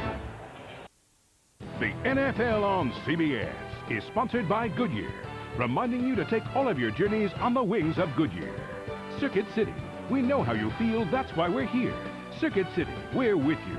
And by Bud Light, for the great taste that won't fill you up and never lets you down, make it a Bud Light. After a terrific punt by Ken Walter, stranding Carolina at the 1. Second start today from their 1. 1st and 10 for Chris Winkie. Fake to Huntley. Here comes the rush by Hamilton. The pass is dropped by Hayes at the 15-yard line. Incomplete pass. 2nd down and 10. So Bucky Jones was on the play. Well, that's where you scratch your head. Seifert just has to absolutely be scratching his head. How can you execute, pick it up, move the pocket, throw the ball down the field, and your guy drops it? Donald Hayes has to make that play. They're without Isaac Bird, who is injured, a concussion out. Muhsin Muhammad, their leading receiver. Also out Wesley Walls. 2nd down 10 from the 1. And off to Huntley, Pleasant, and Seymour, and a host of other Patriots in there after a gain of 3. 3rd down 7 coming up, and the ball just shy of the 5. Of course, when you've lost 14 straight games, you have to have several drops along the way to get there. But one of the problems with this offense is the fact that they've had kind of a carousel running around of receivers. Offensive line's done a good job. And Seifert told us, he said, look, I've won a Super Bowl with a less talented offensive line. So it's not the offensive line, it's the execution around them. 3rd down 7 from the 4. Huntley chased by McGinnis and brought down by Willie McGinnis. A gain of 3 on the play, and that's it.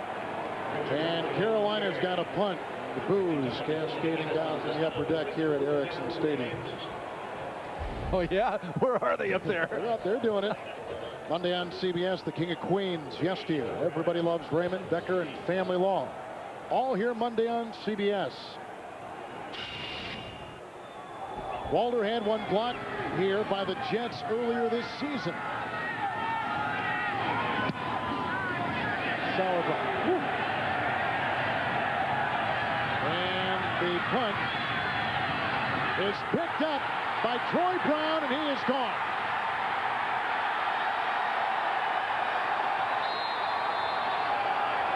$68-yard punt return.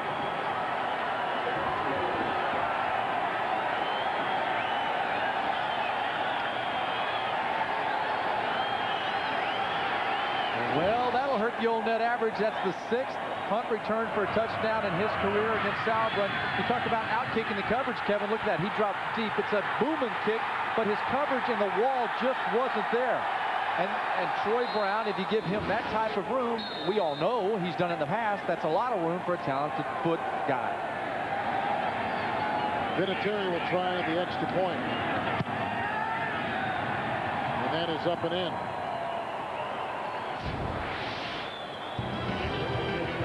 Fireworks for the New England Patriots.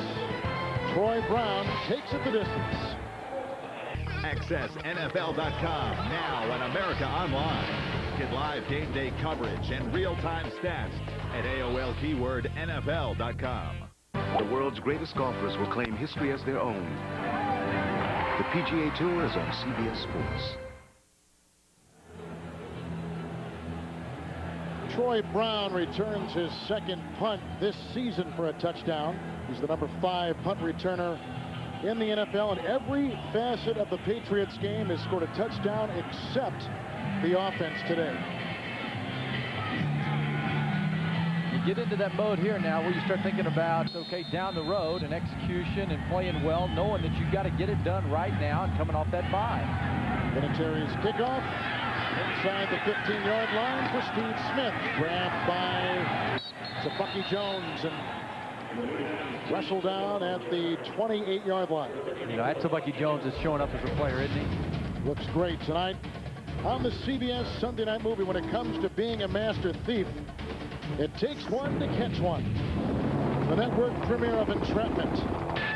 All tonight on CBS. Wonder about being home in time to watch that. You might be. Maybe. Outside chance. 29-yard line, 1st and 10. Winky has thrown 2 interceptions today. A block by Huntley in time for Winky, who goes outside to Hoover. He was brought down by Ty Law, who intercepted a pass earlier this game for a touchdown. Gain of 6 on that play, up to the 35. So much made out of how strong the legs Sauerbrunn has, which he does, no question about it, but there's nobody around the ball. As soon as Troy Brown caught it, they were spread out. Punt coverage just wasn't there, and New England knew they had a chance today because of the big, long leg to get on bodies before they got to the punt returner. 2nd down and 4 from the 35.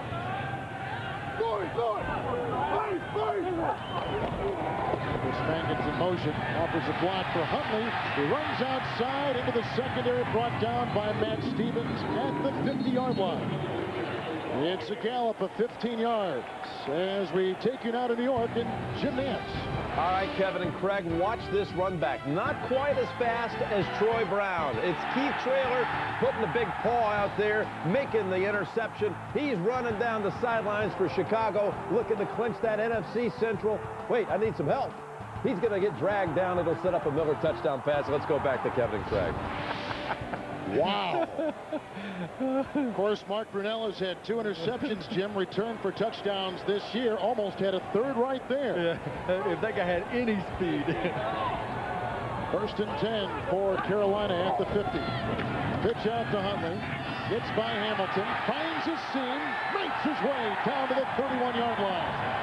Grabbed by Mike Vrabel, the ex-Steeler, a gain of 19 yards. Huntley is having a terrific day, 144 yards on 19 carries. All right, you know what? Let's stop it when we get right here so we can find out how many bodies are getting to the ball. Look at the lane. Here's a linebacker coming from the inside. They're cut off on the outside. Block Ted Johnson from the outside. And there's a big lane there. They're just not getting enough sick'em on that defense today. And, you know, being off 15 days from football, Kevin, has a lot to do with that. 31-yard line, 1st down and 10. Huntley again. Another seam, another broken tackle. Finally brought down by Ty Law as he swerves to the 25. Carolina now with a season-high 153 rushing yards. The Patriots have been lousy this year on first down. You know, so it's no surprise that their rush defense has been a little bit bad. But I'll say this, the last 3 games, they've improved significantly over the first 12 games. I mean, this is a group that's been giving up about 3.1 yard average over the last 3 games. So the defensive coordinator, Cornell, really felt like they had made some strides in progress, but today just giving it up. 2nd down and 4, 25-yard line. Pitch out to Huntley. And down to the 23-yard line.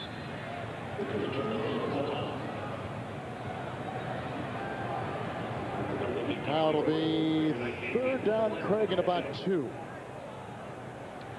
Well, you've got a tired Huntley. He's going to come off the field. I think maybe they learned a little bit on what their success ratio is running on short yardage versus throwing.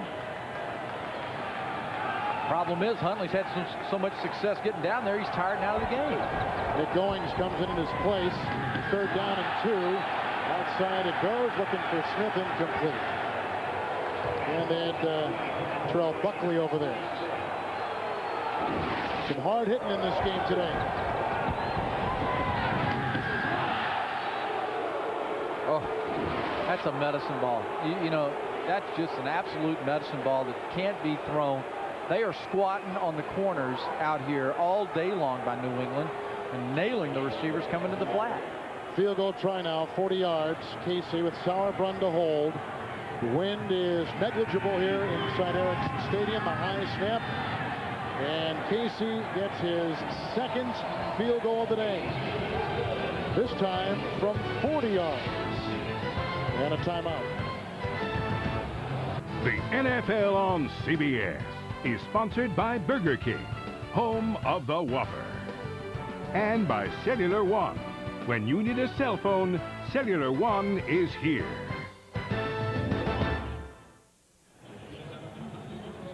Soggy day here in Charlotte. Another field goal, and it's 17-6 the score with the New England Patriots on top. Kevin Harlan and Craig James.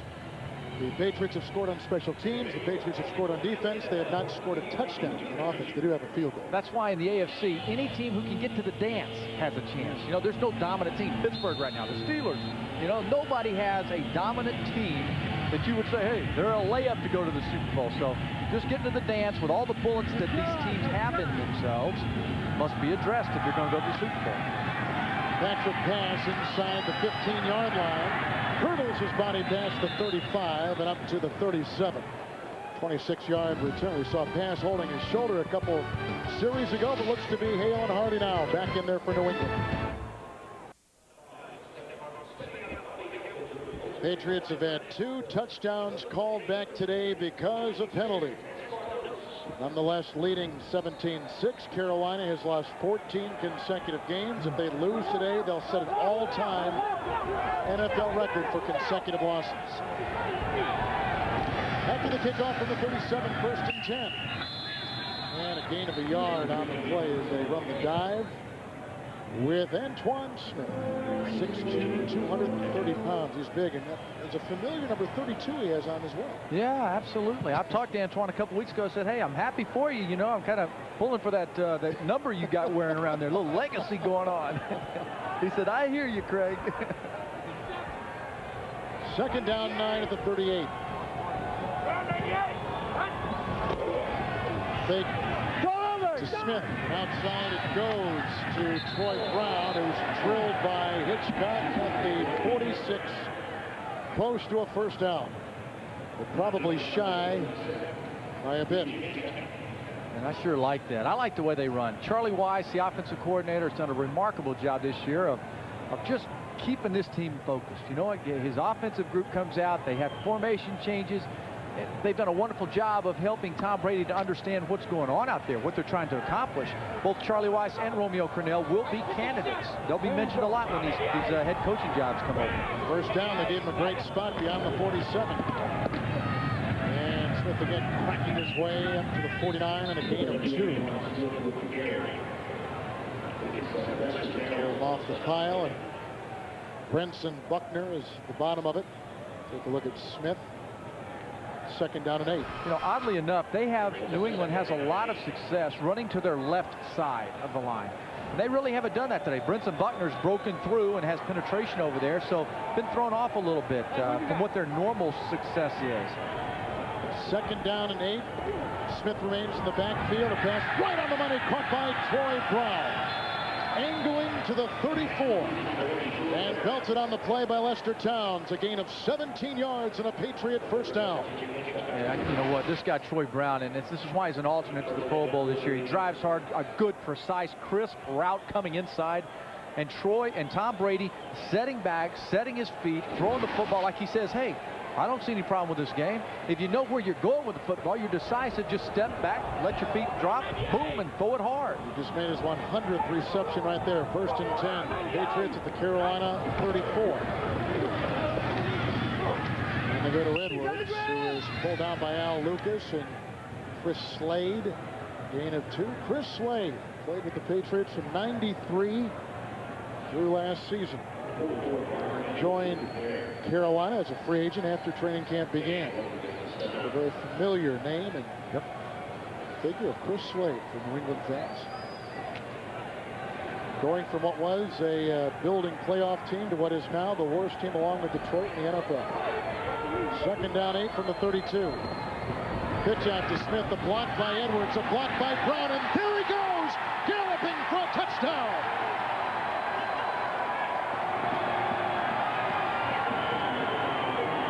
A 32-yard touchdown run by number 32.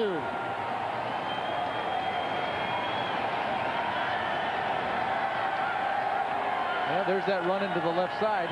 Huh? That'll cure a lot of ills that you had right there. Watch Rutledge, the tight end over here. Just a wonderful job of blocking by the offensive line. The pitch, he stretches it. Look at the push out by Rutledge. He gets the block to the outside. Mark Edwards smoked Hitchcock coming in the middle of the field. Safety couldn't get there. Deion Grant out of position.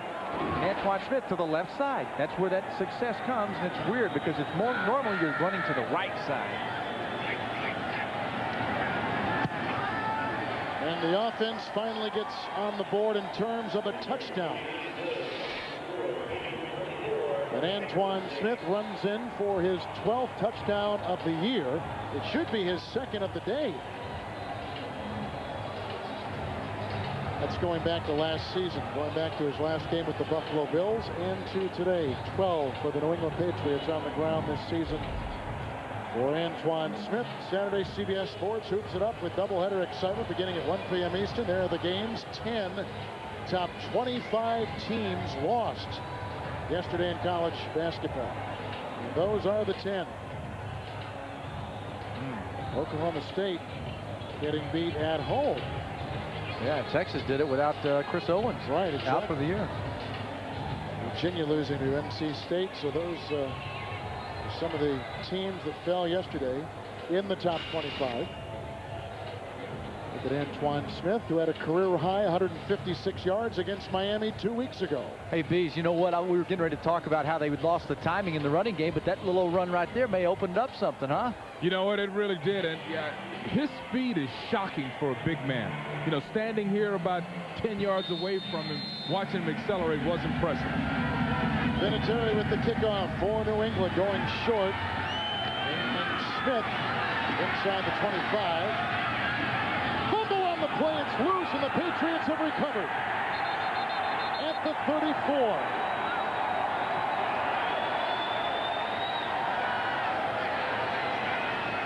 And Steve Smith is certainly fumble prone. The 8th fumble by Smith on kick returns this season. I think you have to accept that, though, Kevin. I mean, you don't accept it, but you have to understand that's part of the deal when you've got an explosive, talented, big play guy returning kicks. He's young, and they tackle the ball. And I don't think that many guys coming into the league realize just how hard it is to hold on to the ball once bodies are around you. You've got to learn to run with 2 hands around the football. I think Antoine Harris is the one who knocked it away. It's a 1st and 10. Brady down the sideline for Brown, intercepted on the play. And picked off for a 2nd time today by Deion Grant. Down the sideline he goes and forced out by Brady. Brady is thrown his second interception of the day. It's a 42-yard return. New England's third turnover with 1:07 to play in the third. Just a little horsing around here. They give the out and up move. Deion Grant doesn't buy it. He stays back, shows discipline in his defensive coverage, comes across for it. Hitchcock was underneath. They tried to play foolish there. I mean, they tried to get a little cute with the ball, trying to throw the out and up. They had the timing, but Grant came over from a safety position. So 1st and 10 from the 40-yard line for Carolina with 1:07 to play in the third quarter. Brady with a couple interceptions today. Broke the Grant, handoff to fake to Huntley, picked up by Winky, chased by Willie McGinnis, and throws it out of bounds. And a flag is thrown on the play. Maybe a late hit by McGinnis back at the 42. A very seductive fake by Winky, and a penalty flag thrown on the New England Patriots.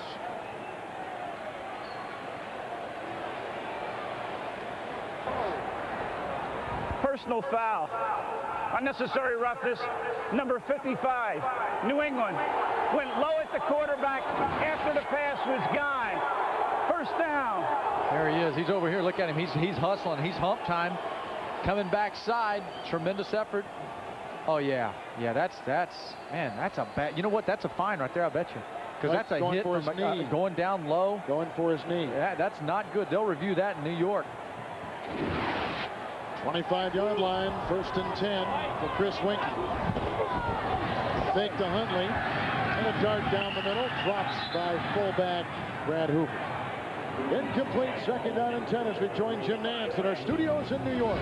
All right, it's snowing in Pittsburgh, and Hines Ward and Plexico Burris each got their 1,000-yard seasons.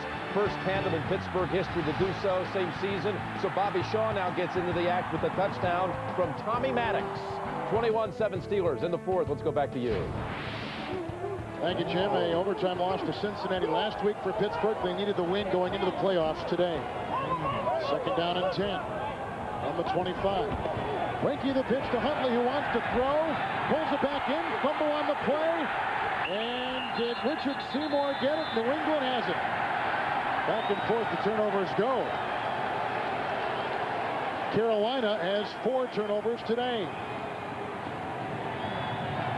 The toughest decision to make as a halfback throwing the ball is when not to throw the football. He does that. There's no problem with that. They get Jeffers running wide deep up the field. He's trying to throw it deep. Now you got to just tuck the ball. Willie McGinnis, who had just been called for a personal foul hitting the quarterback low and late, comes in, rakes the football away from Huntley, and he did the right thing by not throwing it, but he screwed up by not tucking the ball away. Redmond in the backfield. And Brady after the turnover at his 24 with a 1st and 10. J.R. Redmond. It's a block by Wright. And hit by Rucker. Brought down with no gain. 2nd down and 10. Speaking of running backs throwing the ball, let me take you back a couple years to the old number 32 at the Patriots. And a little pass play here by Craig James. Yeah, I wonder how they analyze that. Oh, man. Back in the day, them old days, huh?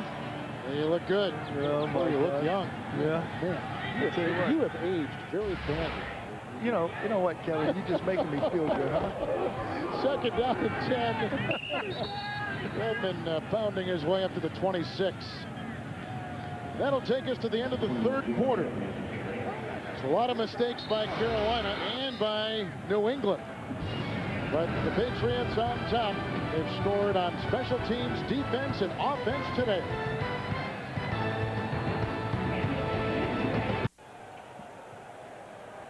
In that third quarter, Antoine Smith had a touchdown run. Troy Brown had a punt return touchdown. So we start the fourth quarter with a 3rd and 8. Brady outside to David Patton, knocked out of bounds by Rashard Anderson for a first down up to the 36-yard line. Gain of 10. Well, this is the big dance coming up here. They've got the berth. If they win, as they more than likely are going to here, they're going to win the division title. And now they need to find out what happens down here. You know, the Jets. They're needing the Jets to beat Oakland. And if they do that, the Patriots would have the number 2 seed. another off week, which I don't think they'd really like to deal with. I'd rather just play, man. You've already had a long break, but they'll deal with that once it comes. 36-yard line, and Smith on the call to the 40-yard line, picks up 4. That Jets-Oakland game coming up here, really, you talk about the New York Jets. The Jets are a football team. They started slow. They got hot. They cooled off. I think they lost their identity. They tried to start throwing the ball too much. They got to run Curtis Martin, the strength of their football team. As for the Oakland Raiders, the Raiders are a football team that there's bickering going on, but if there's one team in the league who can deal with bickering, it would be the Oakland Raiders. They've done it before. 2nd down and 6 from the 40. Smith flags all over the field, brought down with virtually no gain at the 40-yard line. Hit by Mike Minner. And also on that defense, a shot by Chris Slade.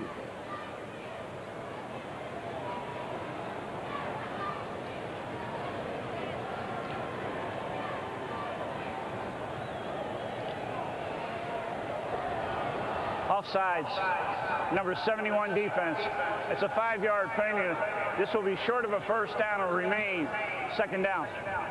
Because the Patriots have a chance at another bye coming up. Charlie Weiss, if I were the offensive coordinator, I'd be telling my group, fellas, we need all the reps we can, all the good reps we can get. We need to play hard, take advantage of this 4th quarter. 2nd down 1, 45, pitch out to Antoine Smith and brought down nicely by rookie Dan Morgan, close to a first down. We talked to Dan Morgan yesterday. He was injured earlier in the season with leg problems. Now he is back playing well. One of the better young rookie linebackers in the NFL. That guy's certainly not used to losing, is he? Playing from the University of Miami. This has been a tough go on him and a lot of players. And including George Seifert. I mean, it's not been a layup for him either. A lot of stress. The rain has really not been a factor in the game. It is just very damp and the field is soggy. But the rain that we were anticipating stopped right around kickoff time.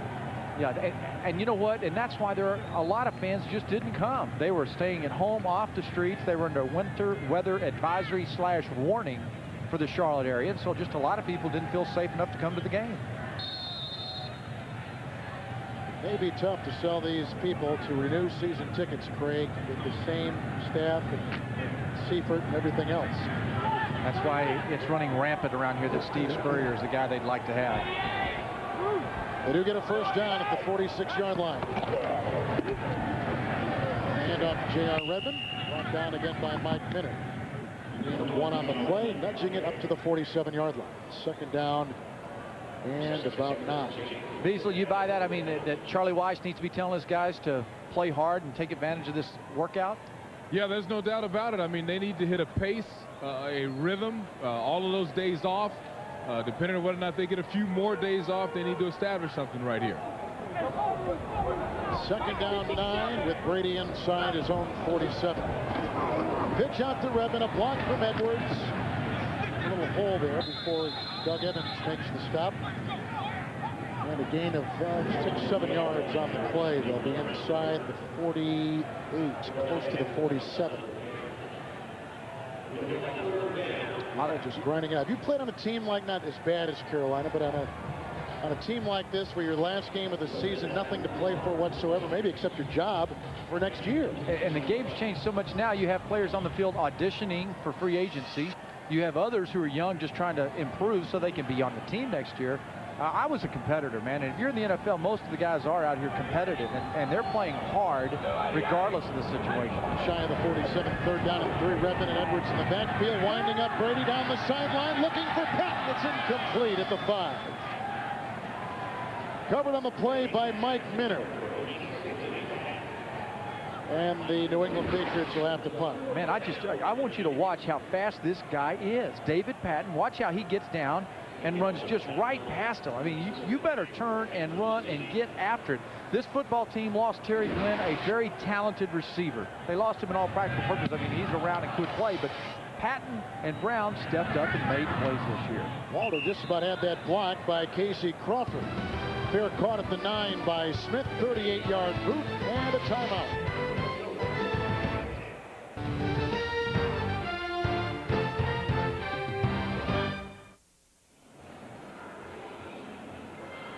24-6, the New England Patriots lead Carolina. Kevin Harlan and Craig James. Pretty impressive right now by the New England Patriots. Yeah, but it hasn't always been that impressive. No. Remember back, this team was 1-3. I mean, this team was ready to fall apart against the San Diego Chargers. The season was almost over, but Belichick stuck by his guns. And I believe his discipline has just been contagious around this entire team and organization. A fumble at the 9 on the exchange from center Jeff Mitchell to Chris Winkie. Another turnover for Carolina, the 5th of the day. And New England will take over, 1st and goal inside the 9. So Winkie himself has turned the ball over 3 times today. Yeah, you know, and the ball just didn't look like it ever got to his butt. He never got it up to the top.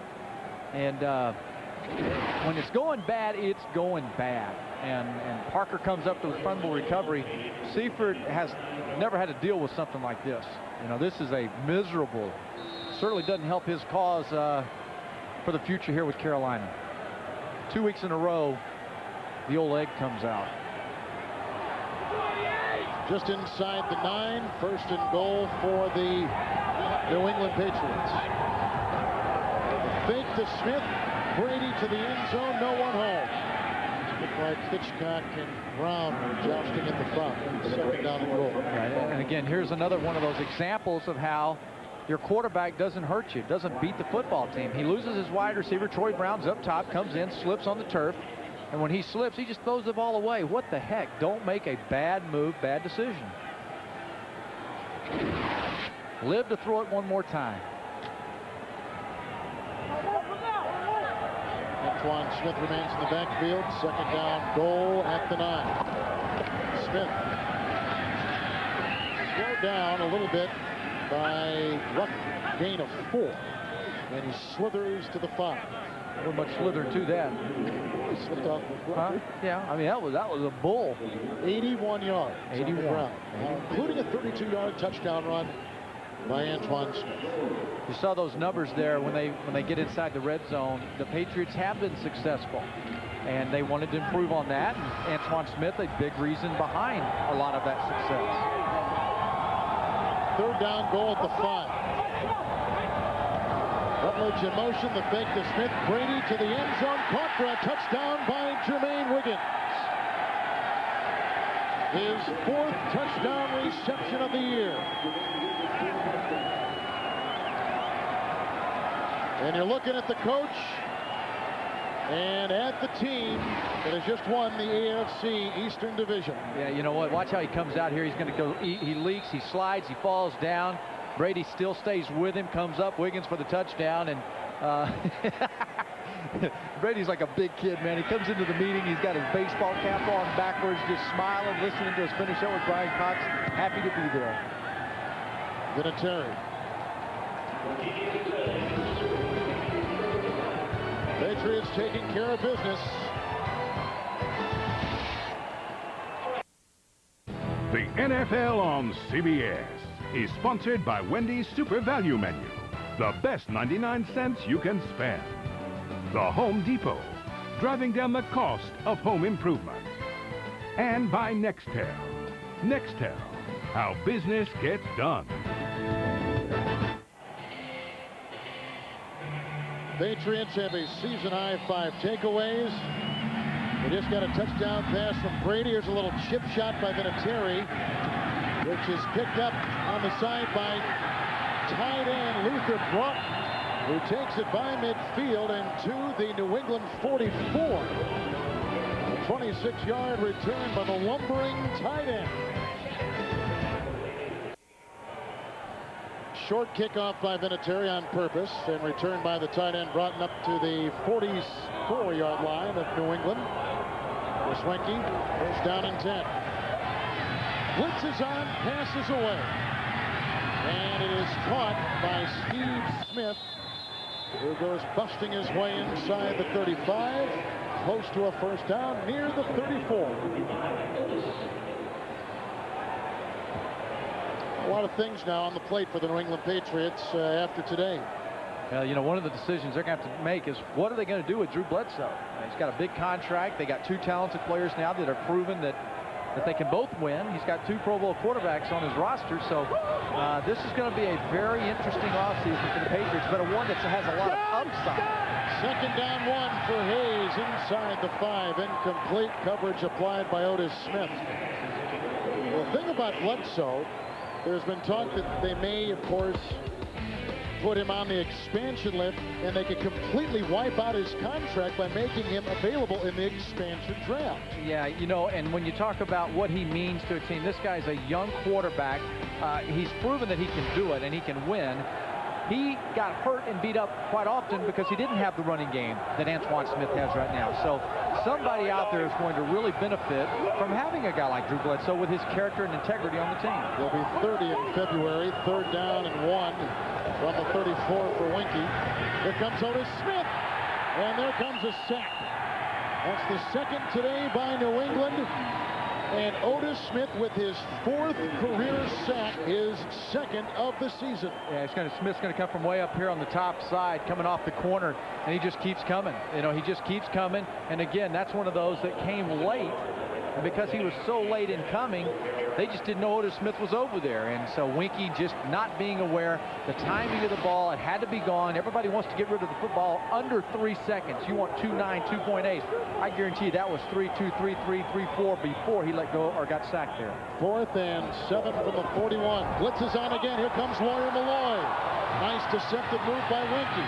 And here comes Vrabel. The pass almost intercepted by Otis Smith. And on 4th down, it goes back to the New England Patriots on downs. The NFL on CBS is sponsored by CarQuest Auto Parts. You'll find it at CarQuest. And by Staples. Staples has everything you need for your business at great low prices. Wow. You talk about some heat, some steam. You know what? That's a pretty cool shot. Some Rogaine. Brady 16 of 27, a touchdown and 2 picks today. On downs, he gets it back at the 41, 1st and 10. Short drop, quick throw, Troy Brown. Brought down on the play. Morgan, gain of 4. And he's up to near the 45. You know, back on that Drew Bledsoe deal, what are they going to happen with him? There are several scenarios and things that could take place. I've got a hunch that Bob Kraft appreciates the way Bledsoe's handled this. I would not be surprised at all if Kraft were to do something that would help Drew Bledsoe in the future. That may not be in the best interest of his team necessarily in terms of getting draft choices and things like that, but the human being side of it. No, Bledsoe will turn out okay, and the Patriots will turn out good regardless of what happens there. 2nd down, 6:45. And Redmond tries to carve out a couple of yards in there. Gets maybe a yard and a half. Just nudging it up to the 46-yard line. One thing about Bledsoe is that he's also great trade bait if they decide to go that way. The Washington Post this week said that perhaps the Redskins would be interested in some kind of deal. Washington, Chicago has been rumored out there. Yeah, we'll get a couple of, they may ask for 2 number 1s, but at least a 1, a 2, and a 3. Maybe they put him and make him available to the Texans in the expansion draft. Now, that would be being kind to him. Let him go as a young man, really, to an expansion team in a good market. 3rd down 5, 46-yard line. And Brady, incomplete, just threw it out of bounds. Now, I'm not a cap animus guy, you know. I'm not one of those guys, but I believe if he were to be allowed to be open to the Texans and they took him, that it would have 0 impact on their salary cap. They wouldn't have to take a hit. They wouldn't have to recover things. So that's what I'm talking about. Maybe he's nice to him, and rather going after players in terms of draft choices, he gets relief from letting him go to a good team in the salary cap department.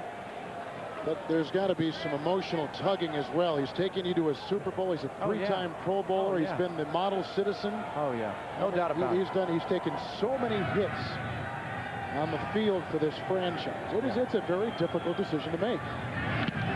Walters punt.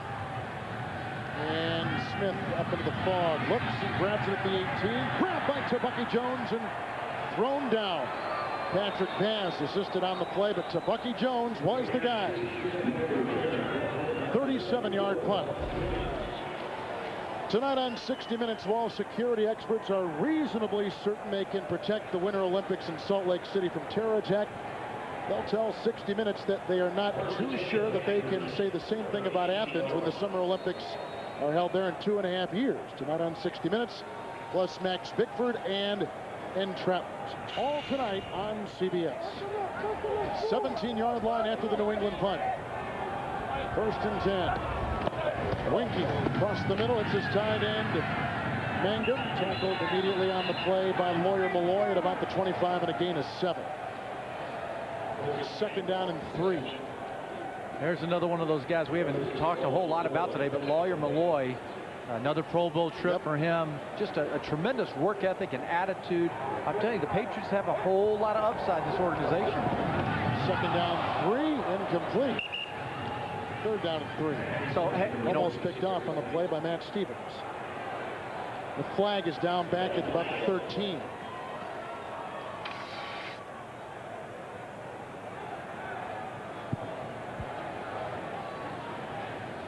Which way did he go? Which way did he go? He's still. Personal foul. Unnecessary roughness. Number 70 with a headbutt. After the incomplete pass, the down counts. 3rd down. Chris Terry. The penalty is half the distance. So regardless of what they do, hey, Beasley, if the Patriots get draft choices, they improve. If they have salary cap room, they can go recruit in free agency. They got a brand new stadium coming up, so there are a lot of upside in that scenario. See, I think cap room is the most valuable thing an NFL team can have in this new business environment. If I were that organization, that's the way I would go. You can't disagree with that at all. I think that's a good point. Professor Reese. Outside the 12. Economics. 3rd down and 15.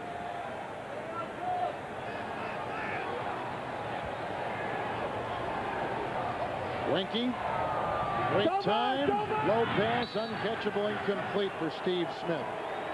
Really Winky. And there's a flag. Late flag thrown at the 10-yard line. I was about ready to say that Winky's been one of the real pleasant things about this Carolina season and what looks to be their 15th consecutive loss. It's against New England. Yeah, Bucky Jones got a little excited over there. Personal foul. Unnecessary roughness. Number 34. Defense.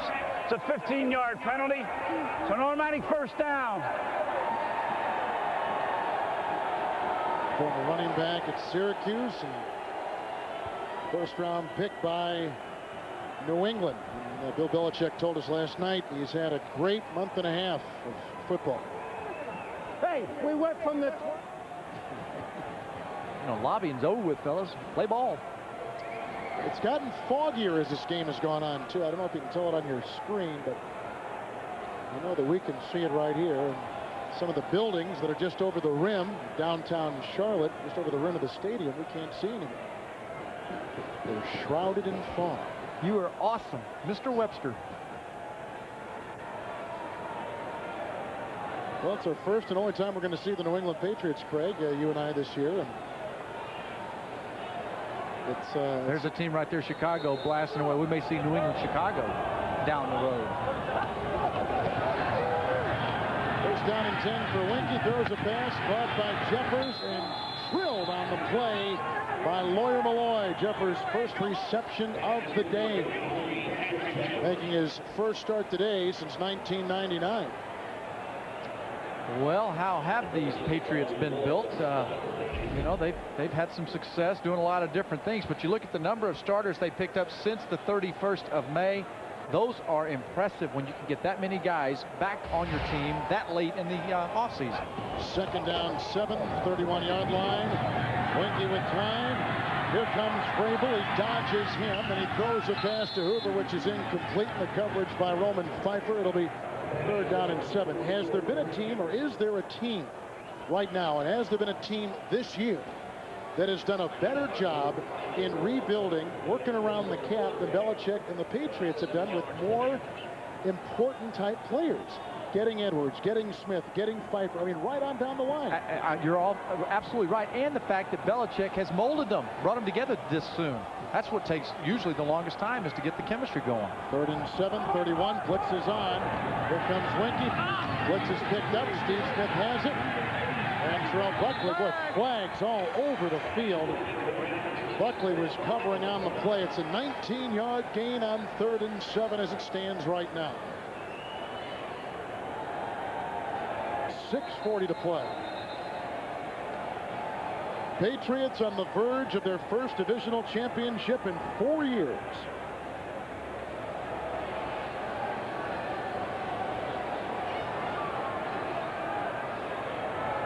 Personal foul, face mask, number 27 defense, 15-yard penalty, automatic first down. Well, there's 30 yards of personal fouls right here in the last few snaps against the Patriots. That's just getting sloppy, not paying as close attention as he should. And Buckley comes up and grabs the face mask, and Smith, 15 yards, no question about him grabbing that mask. You talk about the cars running. They're running. The Panthers have them running in the parking lot, and the Patriots, they want the buses going too. Hetherington in the backfield. 1st and 10 from the 35. Outside, it's thrown. Caught by the tight end Mangum, whose dad played in the NFL and whose brother John played in the NFL for a time with the Chicago Bears. Down to the 30 and a gain of 5. I was shocked on a day like this to see how many Patriot fans have made their way down from New England here to the Carolinas. You know, years ago, back in the day, they came down and supported us in the AFC Championship game against the Miami Dolphins, and they travel. Patriots fans are loyal. They'll get after it. They'll get out and go. Inside the 31, 2nd down and 6. Reinke again to the air. Intercepted on the play. This one by Otis Smith. He had a touchdown called back earlier in the game, and now with Reinke to beat, he'll take it in for a touchdown. Otis Smith with a touchdown return of 75 yards.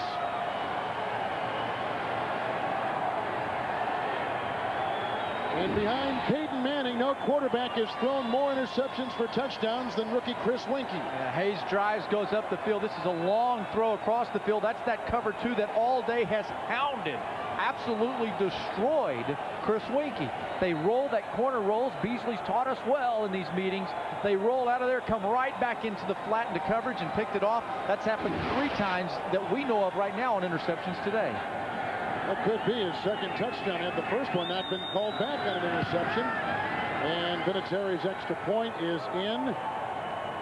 And the AFC Eastern Division champions getting tuned up, leading 38-6.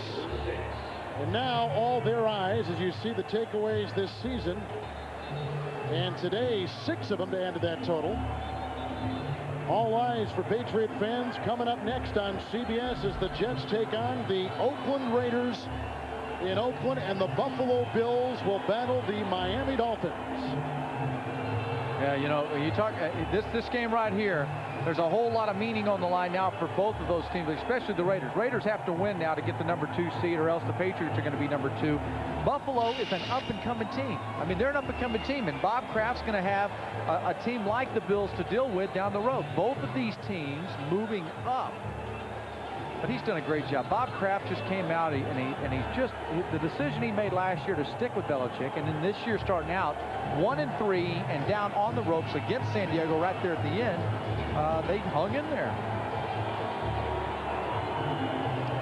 And it only gets better for him. The team is going to go to the playoffs, and he's got this brand new stadium, which has been such a contended issue in New England for so long. Remember, this team was going to move to St. Louis a handful of years ago. Yeah, I was in there.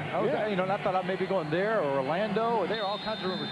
But I tell you what, Beasley alluded to it. You got a new stadium, you got some salary cap room, you got an up-and-coming team, you got a young quarterback, you've got corners. I mean, they've got a lot of things to recruit with here.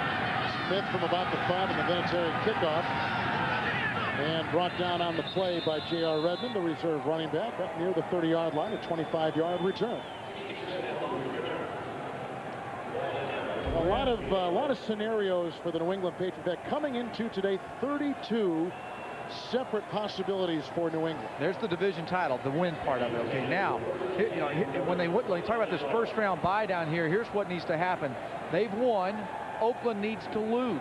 That's what they're looking for there. So there are all these scenarios, and as Brian Cox said, look, I'm not smart enough, and we aren't either to deal with the what-ifs. We need to win today, and if we have a bye next week, we'll deal with it when it gets here. Timeout taken by New England with 5:35 to play here in the fourth quarter.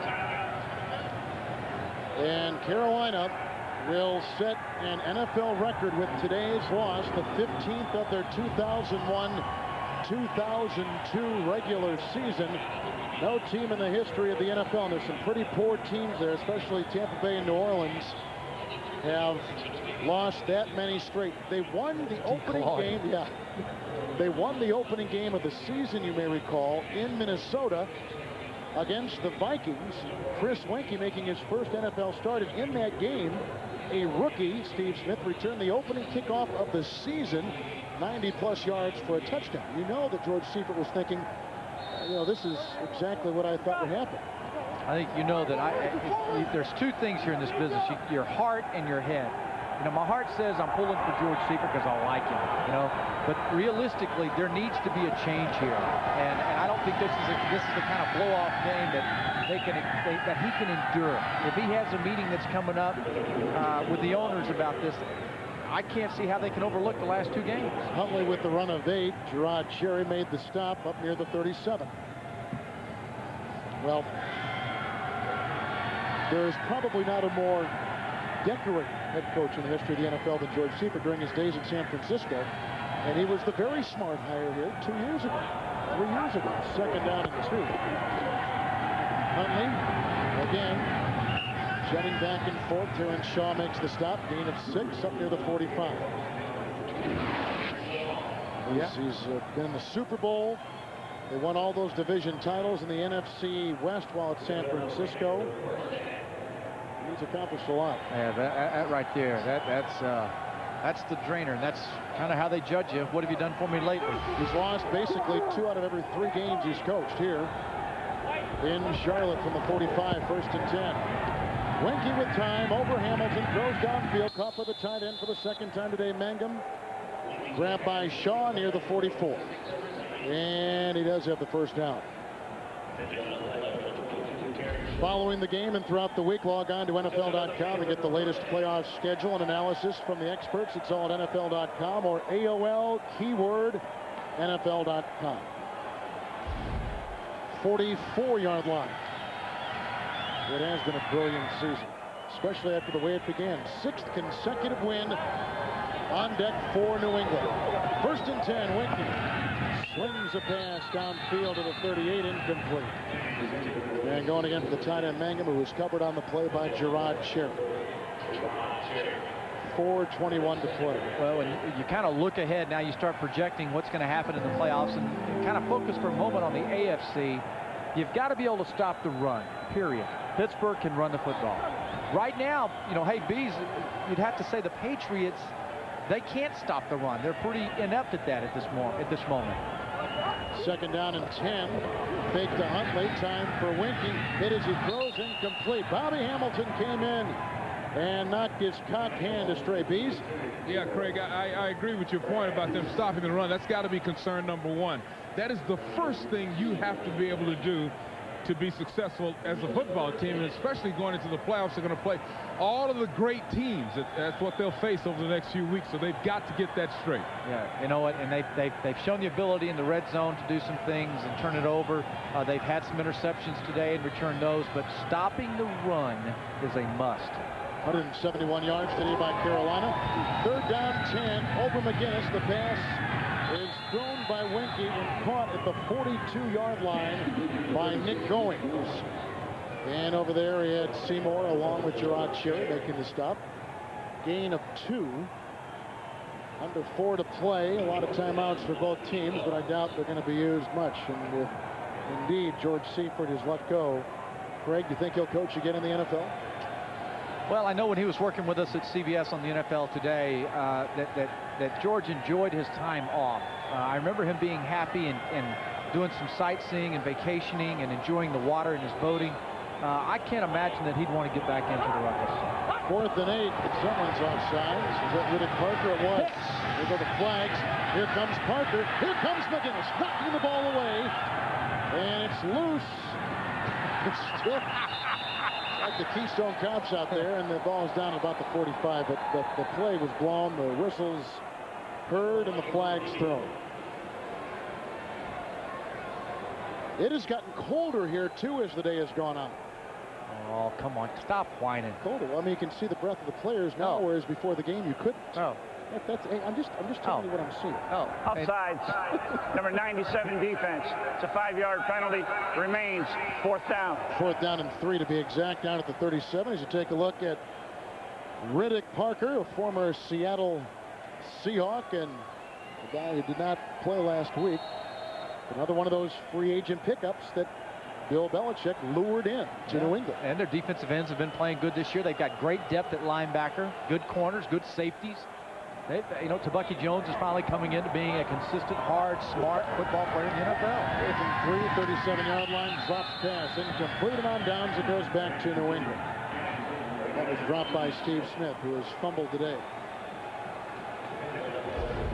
Back early in this season, the Massachusetts media, Rhode Island media, they had basically declared the Patriots dead. And interesting how this season has turned around and made even more improbable by the injury that Bill Belichick had to withstand to Drew Bledsoe. And then you just thought, my goodness, you know, how is this team going to survive? And then, I mean, there is not a better individual story in the NFL than this Pro Bowl quarterback, Tom Brady. J.R. Redmond finds a crack and is up to the 40-yard line and picks up 3 yards.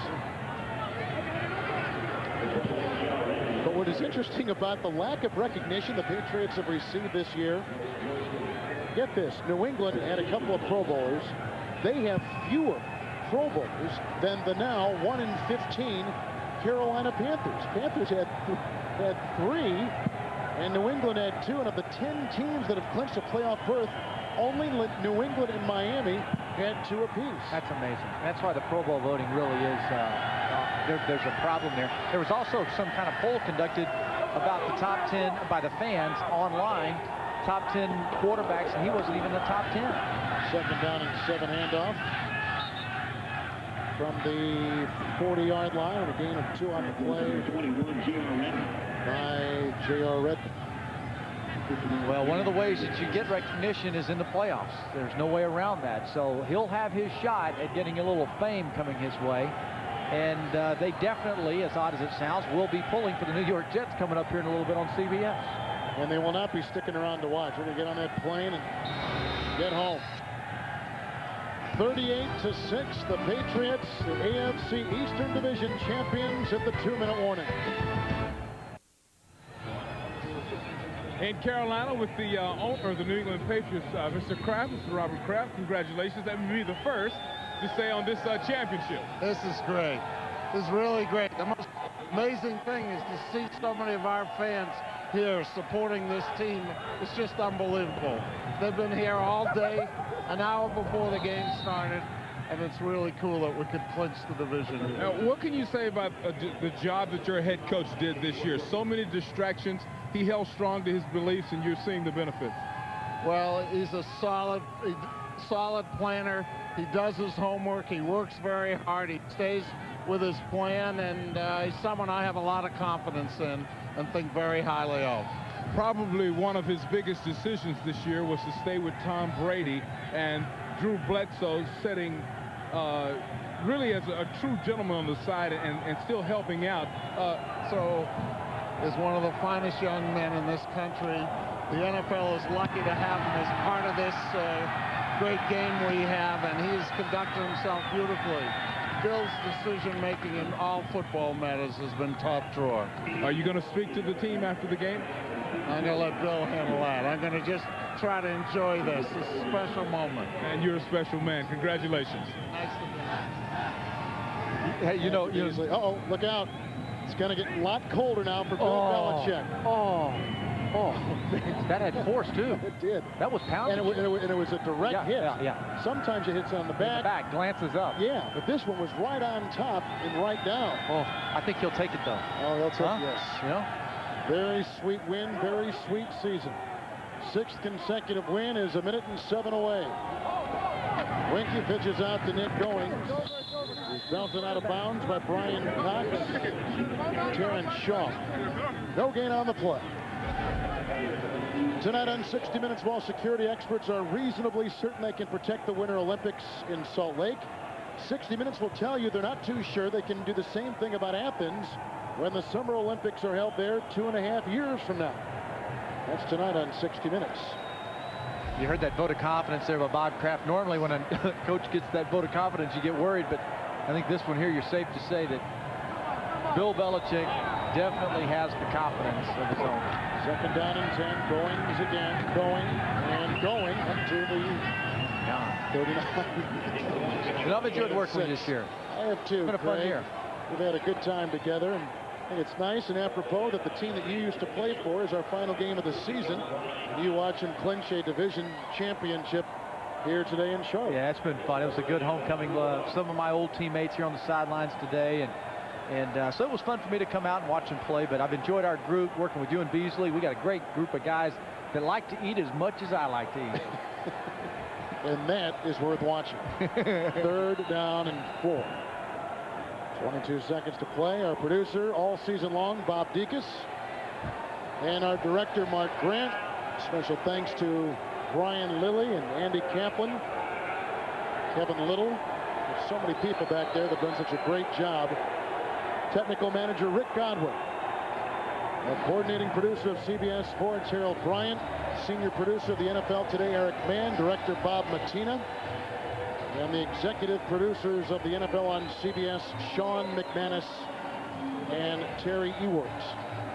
You mentioned the man, Pat McGrath. Pat McGrath, the ubiquitous Pat McGrath, who does more games than humanly possible in all sports, is here with us again today. And special thanks to Dick Bossum, who is with us in the truck all season long with statistics. Dick was one of the most successful high school coaches in the state of Indiana.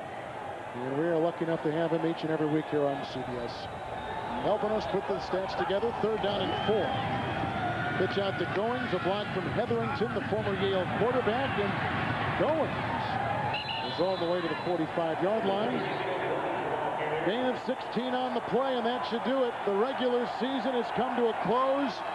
That's the coach of the AFC Eastern Division champion New England Patriots. And for the Carolina Panthers, history for them today. They lose their 15th consecutive game, the most ever in one regular season by an NFL team.